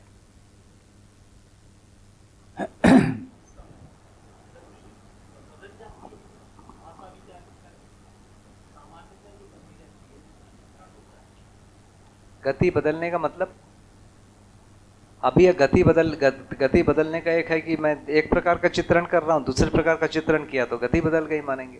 दूसरा स्पीड, देखिए स्पीड से कोई लेना देना नहीं है, स्पीड तो आवश्यकता के हिसाब से है, स्पीड शरीर की है, आवश्यकता की है। जो टाइमिंग थी टोटल इस प्रोसेस की, संयम वाले प्रोसेस की, जिसमें ये सही का चित्रण हुआ, जिसको संयम का टोटल जो टाइम था वो कितना था? देखिए संयम करने का जो टाइम था, बाबा जी 18 घंटे बैठे, तो संयम कब से मानेंगे? मुझे लगता है कि जब पहले दिन समाधि हुई उस दिन से ही उनके मन में ऐसा लगा, अगले दिन ही की सुबह, कि मेरे को उत्तर नहीं मिला। तो प्रक्रिया तो सोचने की चली रही है ना, वो सब बंद थोड़ी हो रहा है, नहीं मिला नहीं मिला। तो इसको मतलब गणित के रूप में, घंटों के रूप में बोलना मुश्किल है, पर एक समय में उनको उत्तर मिल गया। हमारे पूछने का तात्पर्य सिर्फ इतना था कि अभी जो भी चीज़ें रहती हैं उसमें हमारा एक चित्रण होता है, एक टाइमिंग रहती है, और वो नित्य वर्तमान है, निरंतर चल ही रहा है। तो जब ये समाधि की अवस्था में संयम किया जाता है और सशरीर जो चित्रण होता है और समाधि में जो चित्रण होता है, उसमें कोई अंतर है क्या? नहीं नहीं, कोई अंतर नहीं। वो तो एक सेकंड में ही सारी चीज़ें फ्लैश हो जाती। भैया बाबा जी ने अनुसंधान विधि से समाधि प्राप्त की, और हम जो अभी कर रहे हैं वो उनके बताए अध्ययन विधि से कर रहे हैं। तो इसमें समाधि और साक्षात्कार वो उसको एक ही स्टेज पर मान सकते हैं? नहीं मान सकते हैं। हम लोगों को समाधि नहीं होगी। इस प्रकार के रास्ते में हम जो चल रहे हैं, हमको कभी भी समाधि नहीं होगी जी। ये समाधि को बाईपास करना है, ठीक है। नहीं, उसके आगे की जो यात्रा है वो सेम है दोनों में। हाँ। अध्ययन में और अनुसंधान में, हाँ। दोनों में फिर बुद्धि में क्रिया होगी, आत्मा में अनुभव होगा। तो ये मतलब एक ही पड़ाव है ना? नहीं, बाबा जी समाधि के बाद संयम की प्रक्रिया में अध्ययन कर रहे थे, स्वयं से, डायरेक्ट प्रकृति से। हम लोग किसी मनुष्य से कर रहे हैं। ठीक, प्रक्रिया सेम हो रही है। उनका समाधि के बाद हो रहा था, हमारा समाधि की जरूरत नहीं, अभी की स्थिति में ही ये सब चीज़ें हो रहा है। तो इसीलिए हमको समाधि में जाना ही नहीं है, जाएंगे ही नहीं। इस रास्ते में वो पड़ाव आएगा ही नहीं। हम किसी स्टेशन को बाईपास करके जाते हैं ना, तो यहाँ वो है, वो स्टेशन बाईपास ही हो जाएगा।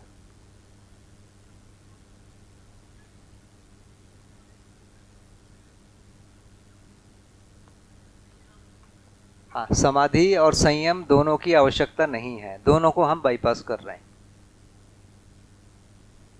भैया जी भैया, यहाँ इसमें यहाँ पर भैया सामने भैया, जैसे जब समाधि हुई तो उस समय व्यापक का तो एक विवरण दिया गया है कि भाई जैसे पानी में डूबे और आँख खुला हो तो वैसा कुछ दिखा। मैं हूँ, इसका क्या विवरण है? ये कैसे दिखा था? मैं हूँ, ये मिटा ही नहीं। मैं हूँ तो हमेशा रहता है ना। पर इसका कोई जैसे पुंजाकार या कोई वैसा कोई? उस समय कुछ नहीं दिखा, मैं हूं बना रहा और ये एक दृश्य बना रहा, उसको दृश्य बोलेंगे तो। अभी तक ना सामान्य भाषा में उस चीज को दृश्य नहीं कहते, तो ये दोनों चीज बनी रही, दोनों एक है कि दोनों अलग है, ये स्पष्ट नहीं हुआ। ये स्पष्ट करने की प्रक्रिया का नाम ही है संयम। और इस समय तक में परमाणु या इकाई वो सब भी कुछ भी नहीं, ये सब संयम में परमाणु, गठन पूर्ण परमाणु, ये सारा चीज आया, 4 अवस्था है ना, प्राण कोशिका, वो सब फिर वहां पर पूरा एक एक चीज बढ़ा। भैया जैसे अभी की बात करें तो अभी जो चित्रण बन रहा है उसमें तो जैसे जो 5 ज्ञानेंद्रियां उनका इस्तेमाल हो रहा है, और उस स्थिति में तो शरीर से तो कनेक्शन ही नहीं है, तो वहाँ पे वो जो कल्पनाशीलता है उसी के बेस पे चित्रण हो रहा है। नहीं, कल्पनाशीलता माने ये तो पूरे डेटा तो शरीर से ही लिए गए ना भाई। आदमी का जो बाबा जी बोल रहे हैं मनुष्य है, ज्ञानावस्था है, तो मनुष्य है वो कहाँ से लिया उन्होंने? प्रकृति से लिया, आंखों से लिया। तो डेटा का पूरा जो स्रोत है, जितने भी हमारे पास डेटा है वो 5 ज्ञानेंद्रियों से ही लिए गए। फाइनली उसी की प्रोसेसिंग है, कोई करके अनुभव तक पहुंचता है, कोई उसी को लेकर किसी का मर्डर कर रहा है। भैया जो सूचनाओं का जो स्रोत है वो हर हाल में 5 ज्ञानेंद्रियां हैं। 5 ज्ञानेंद्रियों से जो सूचना आती है उसको मन एक स्टेप में प्रोसेस करता है।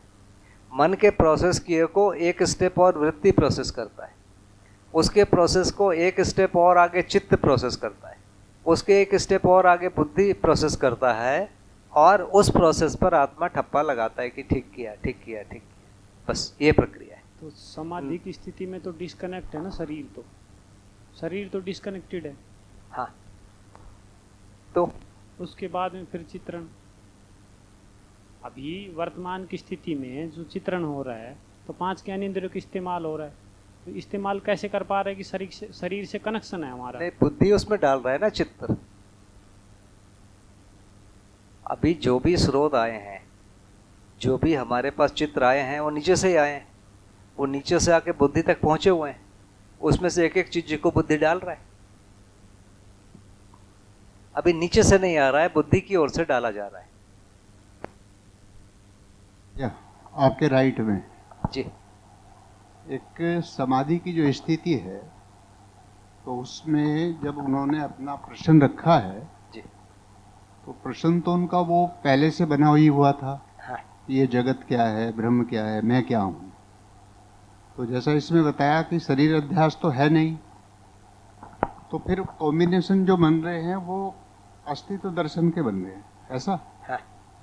और अभी और फिर उसका भी बन रहा है आचरण वाला, तो बुद्धि को तो सम स्वीकार है जैसे, तो उसमें तो नया धर्म सत्य को ही वो ग्रहण कर रहा है, ऐसा ना।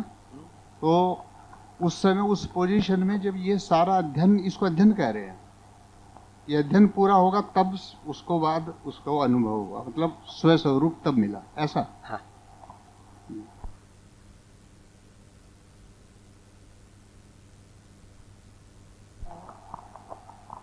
हेलो, इसी से जुड़ा प्रश्न है। संयम काल में जब अध्ययन हो रहा है तो चित्रण अस्तित्व सहज ही हो रहे हैं या अलग अलग कॉम्बिनेशन है, उनमें से जो अस्तित्व सहज है वो स्वीकार हो रहा है? भैया संयम के शुरुआत स्थिति में बहुत सारे कॉम्बिनेशन बनते हैं। कॉम्बिनेशन कहाँ बनते हैं? वृत्ति में, है ना, चित्त में, इनके बीच में कॉम्बिनेशन बनते हैं। उसमें से सही वाला स्वीकार हुआ, अस्तित्व सहज।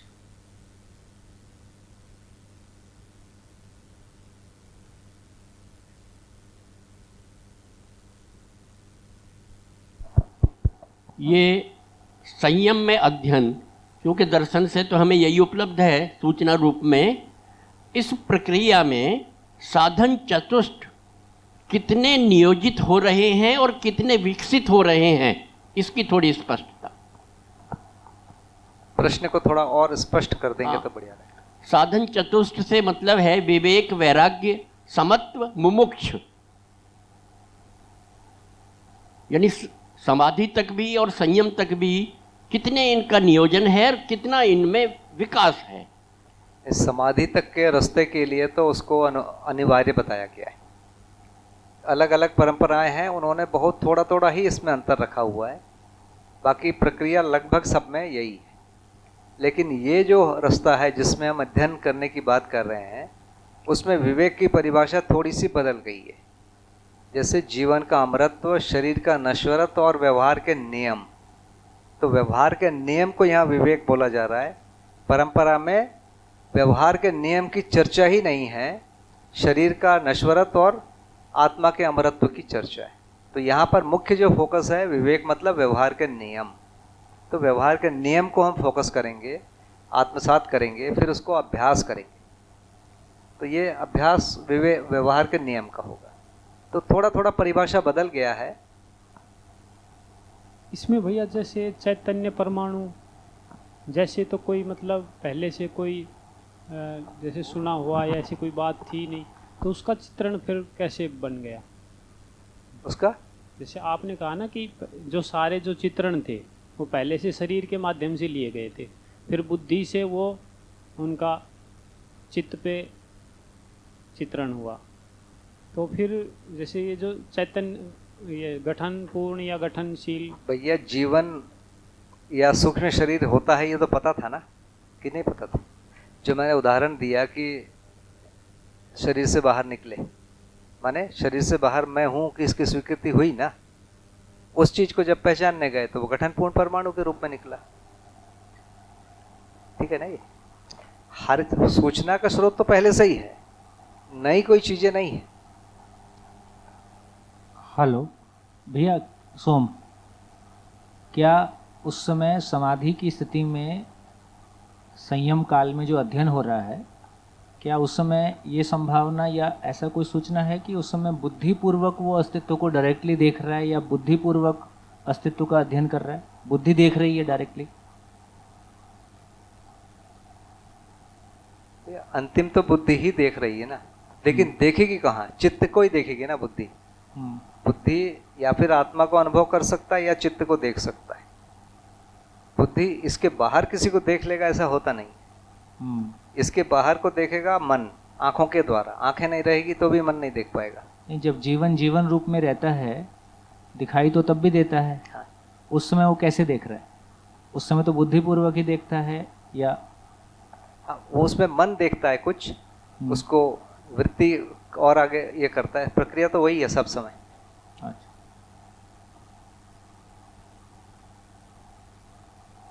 हाँ, तो क्या ये संभावना नहीं है कि मन जो है शरीर से डिस्कनेक्ट हो गया है, लेकिन बुद्धि मन पूर्वक अस्तित्व को डायरेक्टली देख रहा है? एक बार यदि देख ले तब तो देखते रहेगा। एक बार यदि नहीं देख पाया, मतलब शरीर रहते, तो नहीं होगा। नहीं तो फिर शरीर की जरूरत ही नहीं थी ना, उसी विधि में पूरा अध्ययन होता। हाँ, तो संयम काल, फिर उसको संयम काल तक जाना पड़ेगा ना भाई। यदि कोई भी जीवन रूप में समाधि संयम पूर्वक अध्ययन करेगा तो उसको समाधि संयम तक वहाँ पहुँचना होगा, तभी वो अस्तित्व में डायरेक्टली अध्ययन कर रहा है। हाँ। तो मैंने प्रकृति को डायरेक्टली समझा का मतलब है कि डायरेक्टली वो प्रकृति को देख रहा है। केवल चित्रण जो पुराना चित्रण था उसमें जो कुछ भी मटेरियल था उससे अधिक कुछ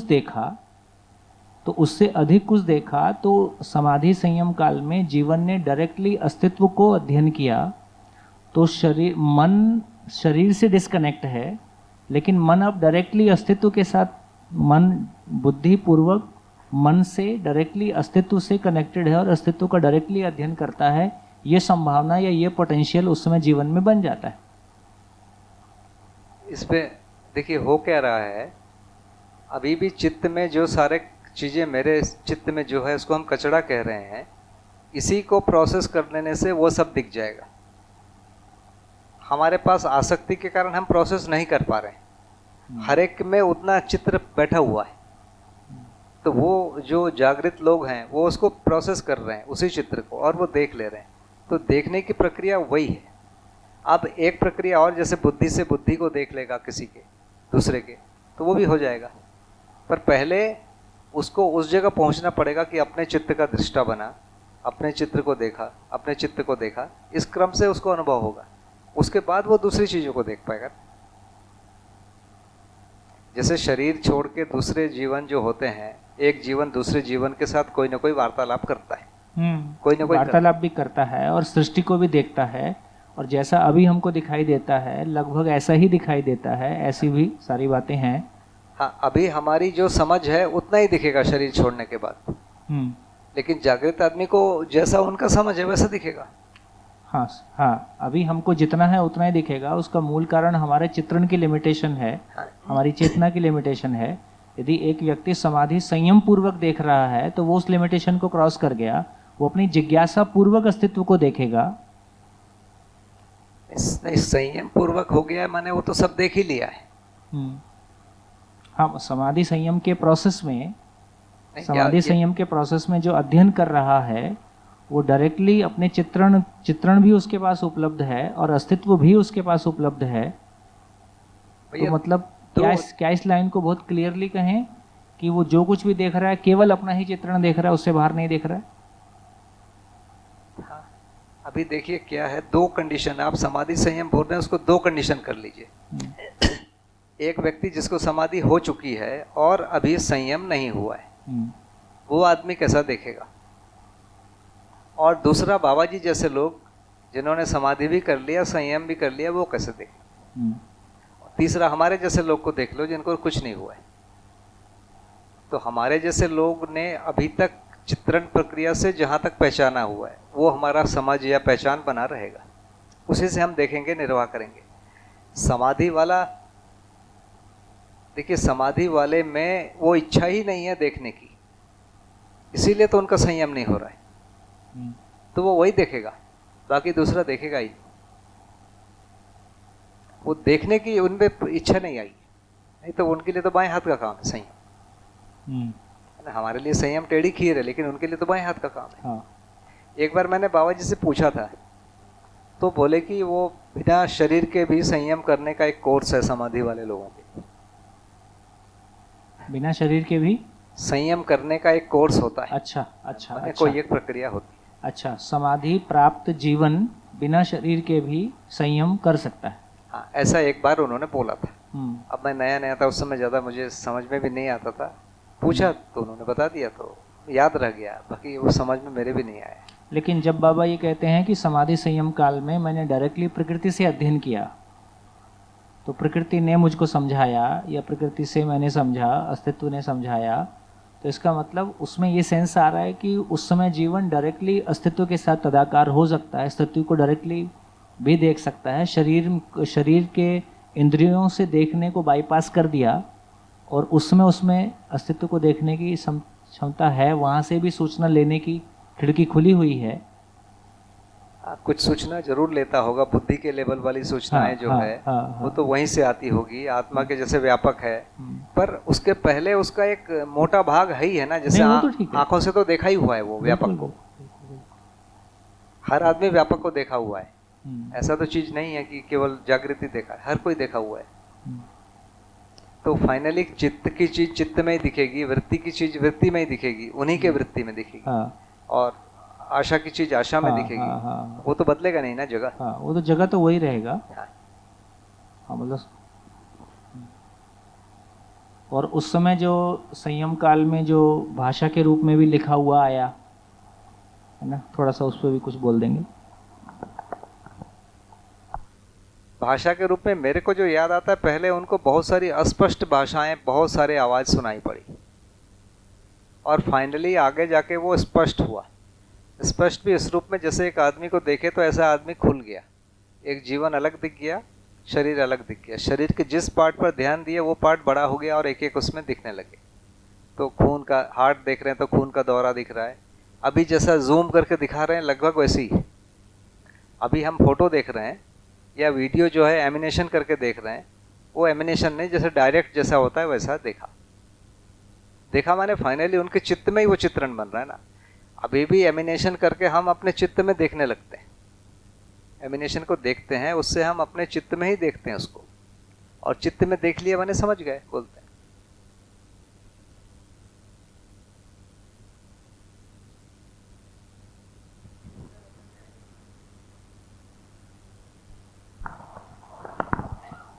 अभी भैया से की बात से भी ऐसा लगा मुझे कि उस स्थिति में जब अपना प्रश्न रखा हुआ है तो बुद्धि तो सही देखने की दृष्टि है उसकी, वो कुछ बाकी देखती नहीं है। तो ध्यान केंद्रित का मतलब ही यही हुआ कि हम बहुत सारी चीज़ें देख रहे होते हैं अभी शरीर, वो ध्यान किसी बिंदु पर लगता नहीं है तो वो भी चीज़ स्पष्ट नहीं होती। उस स्थिति में तो वो सही देखने की ही स्थिति में है, उसमें से वो अपने आप फिल्टर हुए जा रहा है, ऐसा कह रहे हैं। ध्यान में सही देखने की स्थिति आ गई, ऐसा बोला आप? नहीं तो फिर वो संयम उनको 1 घंटे का या 1 मिनट का या 10 दिन का होता। वो जो पहले जो पूरा अस्पष्ट चीजें सुनाई पड़ा, तो वो एक प्रक्रिया है जहां सही देखने की चीज बनी। माने जब तक चित्त में सही चित्रण नहीं होगा, बुद्धि उसका समर्थन करेगा ही नहीं। तो चित्त के सही चित्रण और वृत्ति के सही विश्लेषण होते तक चीजें बनी रही, उसके बाद घटना बहुत तेज हो गई, नहीं तो वो तुरंत हो जाता। जो उनको मतलब 1-1.5 साल का जो समय लगा, उसमें बड़ा भाग तो यही रहा कि अनावश्यक चित्र, अनावश्यक आवाज, कोलाहल, वो सब सुनाई पड़े। उसके बाद वो सब एक जगह छंटने लगे, एक जगह जमा होने लगे, क्लासिफाई होने लगे। नहीं तो फिर माना जाएगा उनको पहले से ही था सब संयम वयम। भैया तो ये जो चित्त में जो चित्रण, यहाँ पे चित्त में जो चित्रण वहां पे जो देखा, उससे अर्थ लाना, यानी उसका अर्थ लाना, तो वो बुद्धि से ही होता है कि उसका जो अर्थ उसको प्राप्ति हुई कि अभी अनावश्यक चीजें बाहर जा रही है, जो उनको उनके जो यानी सवाल से या जिज्ञासा से जो उन्हें चित्त में सवाल रखे थे, तो फिर वही चीज सिर्फ बाहर आने लगी। तो ये अर्थ तक कहाँ कैसे पहुंचा, उसकी जर्नी कैसे रही? अर्थ माने क्या है? एक बड़ी व्यवस्था में कोई एक छोटा चीज किस ढंग से जोड़ा है, वही उसका अर्थ है। जैसे एक बच्चा है, बच्चा माँ से कैसे जुड़ा है, बच्चा बड़ा कैसे होता है, बच्चा बना कैसे, ये प्रकार के चीजों को यदि हम देखेंगे, हर एक का एक क्रम है। इन क्रम को देख लिए तो एक बड़े चित्र का पार्ट के रूप में उसको देख पा रहा है, यही उसका अर्थ है। तो किसी भी चीज का अर्थ देखने का मतलब है उससे बड़ा वाला चित्र देख ले, इतना ही। तो बड़ा वाला चित्र देखते देखते अखंड समाज, सार्वभौम व्यवस्था और प्रकृति दिख गई, तो हो गया पूरा। ये श्रवण पीछे भाई जी जी जी, भाषा को लेकर के अगर देखते हैं तो बाबा जी की पृष्ठभूमि कन्नड़ की थी और शास्त्र अभ्यास जो उन्होंने किया था संस्कृत में किया था। लेकिन अभी जैसे प्रारब्ध का आपने बताया कि सीबी रमन ने पूछा और उन्होंने बताया, तो ये हिंदी कहाँ से आया? फिर हिंदी में ही वो भाषा आना और फिर सारी अनुभूतियाँ हिंदी में लिखना? नहीं, बाबा जी को हिंदी आती थी। बाबा जी 1920 में तो बनारस में रहे 1 साल। बनारस तो हिंदी का गढ़ है। उन दिनों तो समझ लो कि बनारस बहुत ऊंची चीज़ थी। अभी का बनारस और 1940 का बनारस में ज़मीन आसमान का अंतर है।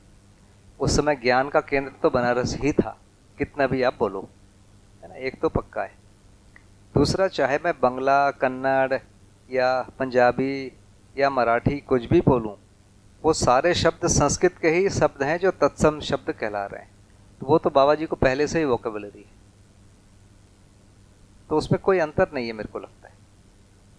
अच्छा, बाबा जी की हिंदी भी देखेंगे, वो संस्कृत ही है पूरी, केवल कुछ कुछ विभक्ति और कनेक्टिंग शब्द लगाए। और विभक्ति और कनेक्टिंग शब्द लगाने में बाबा जी को मतलब एक प्रकार से अरुचि ही रही, उससे बचे। का के की जगह सहज लगा दिया, में से के लिए एक साथ लिख दिया, है ना। और तो ऐसा विभक्ति बहुत नहीं बनाया बाबा जी ने।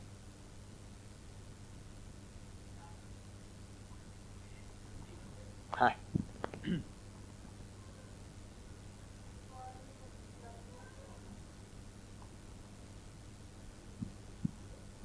मेरा प्रश्न नहीं था जी, प्राथमिकता हिंदी में देने पे प्रश्न था कि प्राथमिकता हिंदी को दिया लिखने में या बात करने में। वहाँ के लोग सुनेंगे जी, तो कन्नड़ में लिखेंगे तो फिर वहाँ जाके बैठो, है ना। इंग्लिश में लिखेंगे तो जाओ फिर कहीं लंदन या अमेरिका, जहाँ है वहीं लिखा उन्होंने।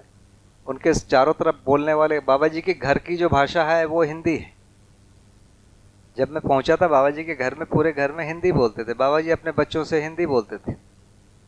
माता जी के साथ कभी कभी कन्नड़ बोलते थे। कन्नड़ माने संकेती। बाबा जी के बच्चे लोग समझते हैं थोड़ा सा, वो भी ऐसा नहीं, इतने साल में कितना सुने होंगे, बोल नहीं पाते।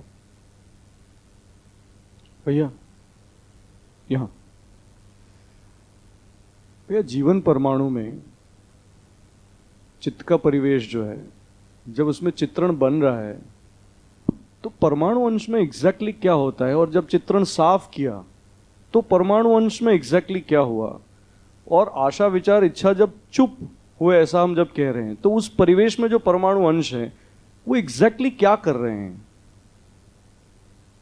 चित्रण बन रहा है माने क्या हो रहा है? जैसे अभी हम मोबाइल में कुछ एक सिम में कुछ लिख दे रहे हैं, उसमें एग्जैक्टली हो क्या रहा है? माने उसमें कुछ न कुछ चीज, कुछ भी घटना घटती है, उसका एक प्रतिबिंब है। प्रतिबिंब का अपना एक नाम है। आप उसको कुछ भी दो, वो साउंड के रूप में होगा, हीट के रूप में होगा, लाइट के रूप में होगा, किसी न किसी फॉर्म में होगा, है ना। जो भौतिक चीज तो ये तीनों ही होते हैं। तो उसी रूप में किसी न किसी पर जीवन में उसका एक कोई मार्किंग होती है।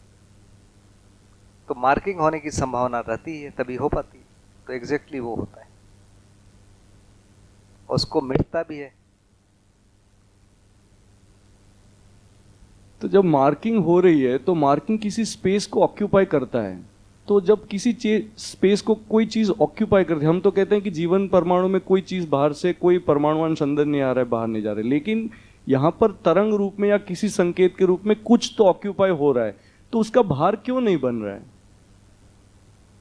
नहीं, कहीं भी जैसे सिम में भी कुछ लिख रहे हैं, तो क्या सिम का भार बढ़ रहा है? नहीं बढ़ रहा है। तो उसमें कोई ये आ गया, कोई प्रिंट आ गया, प्रतिबिंब आ गया, और वो बना रहा। ठीक। तो आशा विचार इच्छा जब चुप हुए तो उस वक्त उस परिवेश में एग्जैक्टली क्या हो रहा है? नहीं, चुप का मतलब है कि जो दूसरे परिवार के साथ इंटरेक्शन है वो बंद हुआ। वो अपने आप में तो घूम ही रहे हैं अंश, लेकिन दूसरे परिवेशों के साथ, मतलब मन वृत्ति के साथ या मन शरीर के साथ जो इंटरेक्शन करता था वो रुक गया। इंटरेक्शन रुका आपस में, इसको बोल रहे हैं चुप होना। वो परिवेश में तो अंश घूम ही रहे हैं, वो बंद नहीं हो रहा है।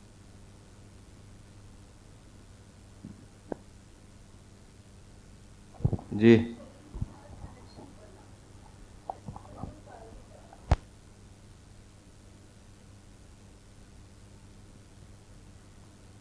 नहीं, संयम रोज 12 से 18 घंटे करते थे रोजाना।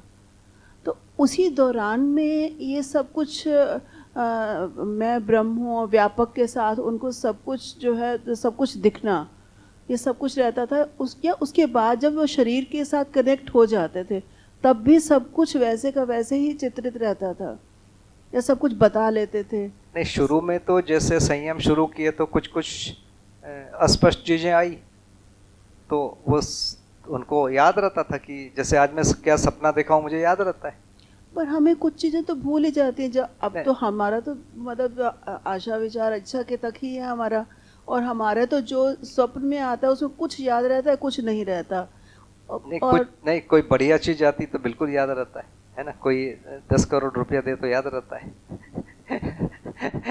कोई 10 करोड़ का कर्जा हमारा है, वो भी याद रहता है ना। 5 पैसा कोई दिया तो याद नहीं रहता, 5 पैसा हमने दिया वो भी याद नहीं रहता। बड़ी उपलब्धि याद रही है। तो बड़ी बड़ी जो चीजें हैं, तो चूंकि उधर ही पूरा मन लगा के रखे हुए हैं, और उस दिन जो भी हुआ वो अगले दिन तक याद रहता है, अगले दिन उसमें और आगे सुधार होता है।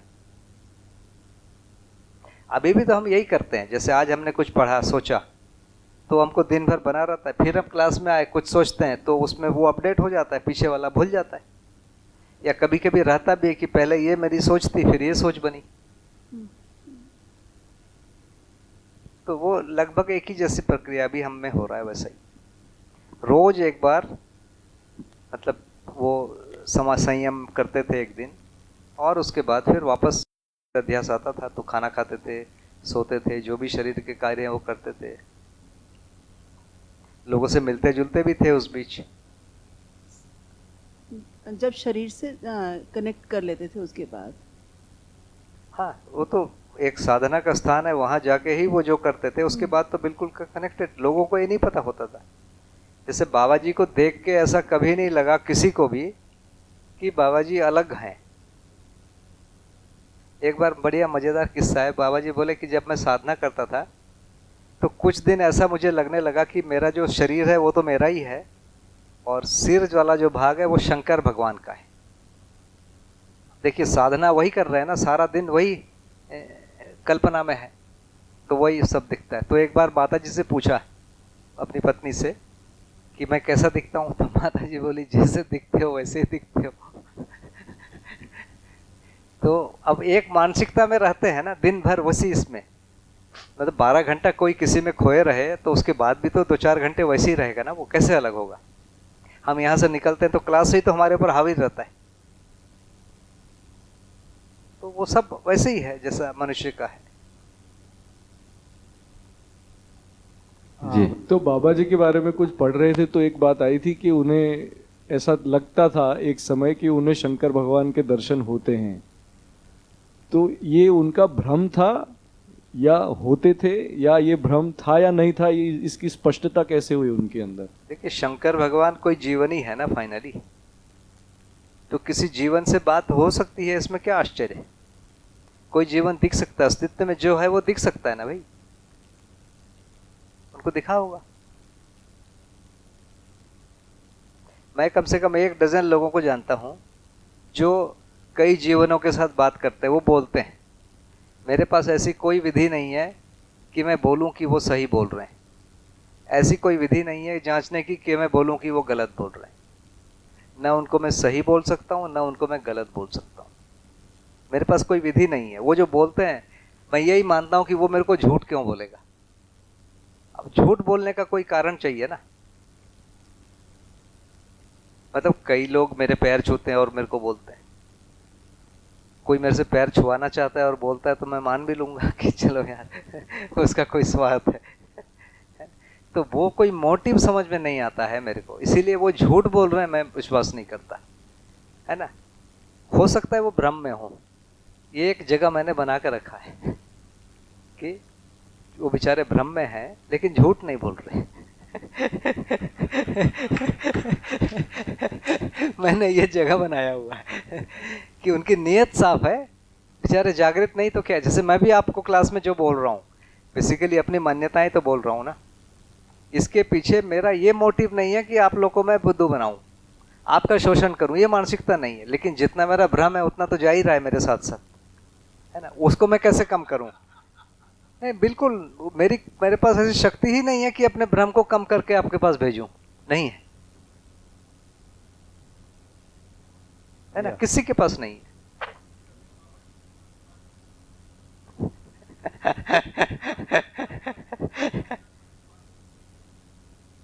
नहीं, देखिए कभी कभी बाबा जी को सपने में देखता हूँ। कैसा सपने में देखता हूँ? अभी 8-10 दिन पहले देखा कि बाबा जी को मैं बाथरूम में ले जा रहा हूँ।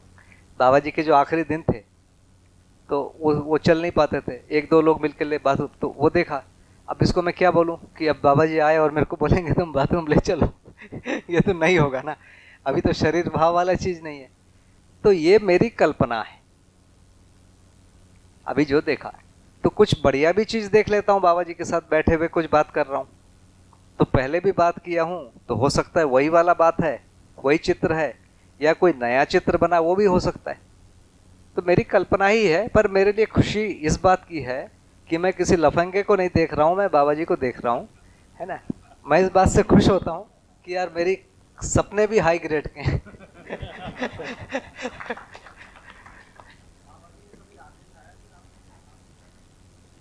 भैया इतनी समझ नहीं है भैया मेरे को कि वो आदेश है कि वो मेरा सपना है। मान लो सपने में कुछ बोला बाबा जी ने, है ना, वो बाबा जी का आदेश है कि मेरी कल्पना है, मैं इसको अलग नहीं कर पाता, है ना। बहुत साफ साफ तो मुझे नहीं लगता कि कोई एक भी आदेश आया है आज तक। भैया शुरुआत जब की थी सत्र की तो प्रश्न था एक कि बाबा जी को समाधि कैसे हुई, संयम के बारे में आप बात करें, और दूसरा प्रश्न ये भी था साथ में कि हमें अनुभव कैसे होगा। तो ये वाला यदि क्लोज हो जाए तो वहां जाएंगे। जी एक प्रश्न था भैया। जी भैया। ये जैसे आपने इसमें बोला ना कि ये मन जो है शरीर के साथ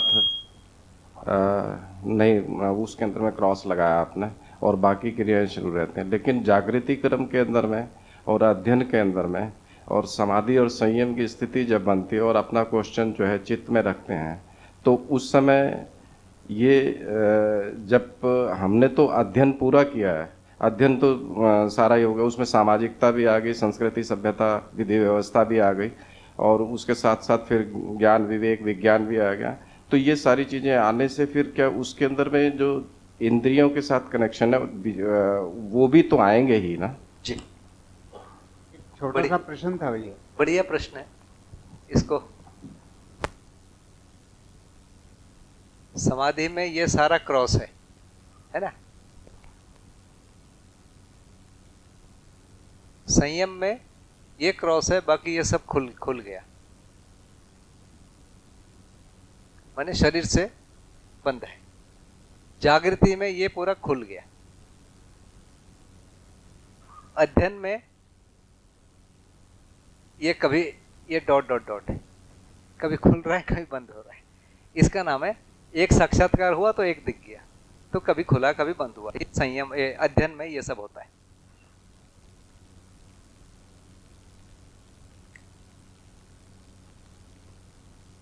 हाँ भैया जी, ये जो बार बार एक बात प्रश्न बन रहा है कि ये जो विचार पक्ष शुरू हो जाता है, चालू होता है, तो ये तो विश्लेषण क्षमता ही तो, विश्लेषण क्षमता का ही तो विकास है। विश्लेषण क्षमता बढ़ गई है, मतलब ऐसा कह बढ़ना नहीं है जी। देखिए, विश्लेषण चित्त के अनुरूप होने लगता है, चित्रण जो है बुद्धि के अनुरूप होना है। बढ़ना घटना कुछ भी नहीं है, उतना ही है, वो होने के रूप में उतना ही है। हाँ, वो कर पा रहे हैं उस स्थिति को कह रहे हैं। तो ये जो वृत्ति की मनमानी है, बिना चित्त के मान के करेगा केवल। देखिए, वो जो एक थोड़ा सी बात और कह देता हूं यहाँ पर, एक इसको मिटाता हूं थोड़ा सा।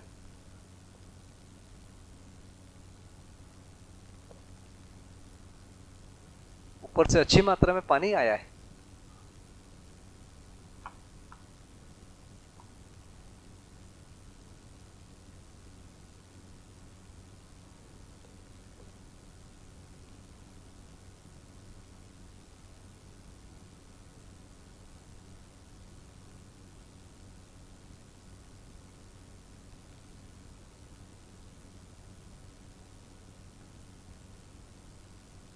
हम ये कहते हैं कि मन और वृत्ति के बीच में भास होता है।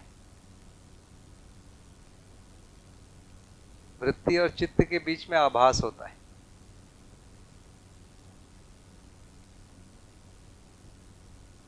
चित्त और बुद्धि के बीच में प्रतीति होती है। इसमें एक विधि है, मन वृत्ति के अनुरूप हो जाए, इसका भी नाम भास है, या वृत्ति मन के अनुरूप हो जाए, इसका भी नाम भास। तो भास दो प्रकार के हैं। भास के दो प्रकार हैं। वृत्ति मन के अनुसार हो जाए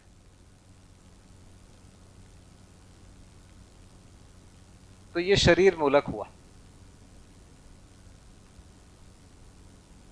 दूसरा है मन जो है वृत्ति के अनुसार हो जाए, ये या फिर मान्यता मूलक होगा या अनुभव मूलक होगा। तो पहला वाला जो भास है, इसमें दोनों कंडीशन है। कुछ गलत भी हो सकता है, जिसमें वृत्ति मन के अनुसार हो रहा है, उसमें बहुत ज्यादा संभावना गलत की है, शरीर मूलक। लेकिन जब मन वृत्ति के अनुसार हो रहा है तो उसमें दो कंडीशन है। एक तो अनुभव मूलक कोई मान्यता है, उसको मान लिया है, और दूसरा है कोई भूल मान्यता शरीर मूलक है, उसको भी मान लिया है। ये दूसरा है, जब मन वृत्ति के अनुरूप हो रहा है। ये दो कंडीशन है। तो भास में ये दो भाग दिखते हैं। आभास में वैसे ही दो भाग है। जब चित्त जो है वृत्ति के अनुसार हो रहा है, ये शरीर मूलक ही हुआ, और जब वृत्ति चित्त के अनुसार हो रहा है, ये आभास। ये भी दो प्रकार के हैं, यही दोनों है फाइनली। अनुभव मूलक है या कोई मान्यता है ना। मान्यता में भी बहुत सारी सही मान्यता है या कुछ गलत मान्यता भी होगी। लेकिन जब प्रतीति के रूप में देख जा रहे हैं, तो प्रतीति में बुद्धि चित्त के अनुसार कभी भी नहीं होगी, कभी भी नहीं होगी। इसीलिए प्रतीति गलत नहीं होती। जब भी होगा चित्त जो है बुद्धि के रूप में होगा, इसलिए प्रतीति एक ही प्रकार की होगी, मतलब सही ही होगी। इसमें जो है भास और आभास में दोनों प्रॉब्लम है। हमने किसी को अच्छा मान लिया, वो अच्छा नहीं है, ये भी होगा भास में और आभास में। प्रतीति की जगह से गलतियां समाप्त हो जाएगी। इसीलिए आप देखेंगे कि भास की परिभाषा दोनों प्रकार से लिखा हुआ है बाबा जी। बहुत सारी परिभाषा शुरू में बहुत हल्का है, आगे जाके हम देखते हैं कि एकदम टाइट। तो टाइट वाला पूरा अनुभव मूलक भास को लिखा हुआ है।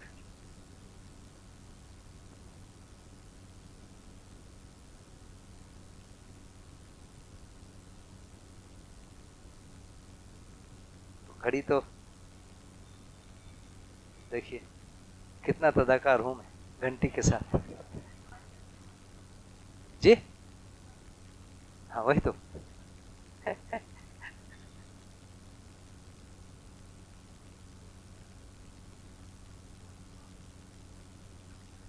होता है ना, कोई सोचता है कि मैं राजा हूं उससे बड़ा क्या भ्रम है बताइए ना। वैसे आपके हिसाब से सबसे बड़ा भ्रम क्या है? मैं शरीर हूं। मेरे हिसाब से सबसे बड़ा भ्रम यह है कि मेरे को अनुभव हो गया है।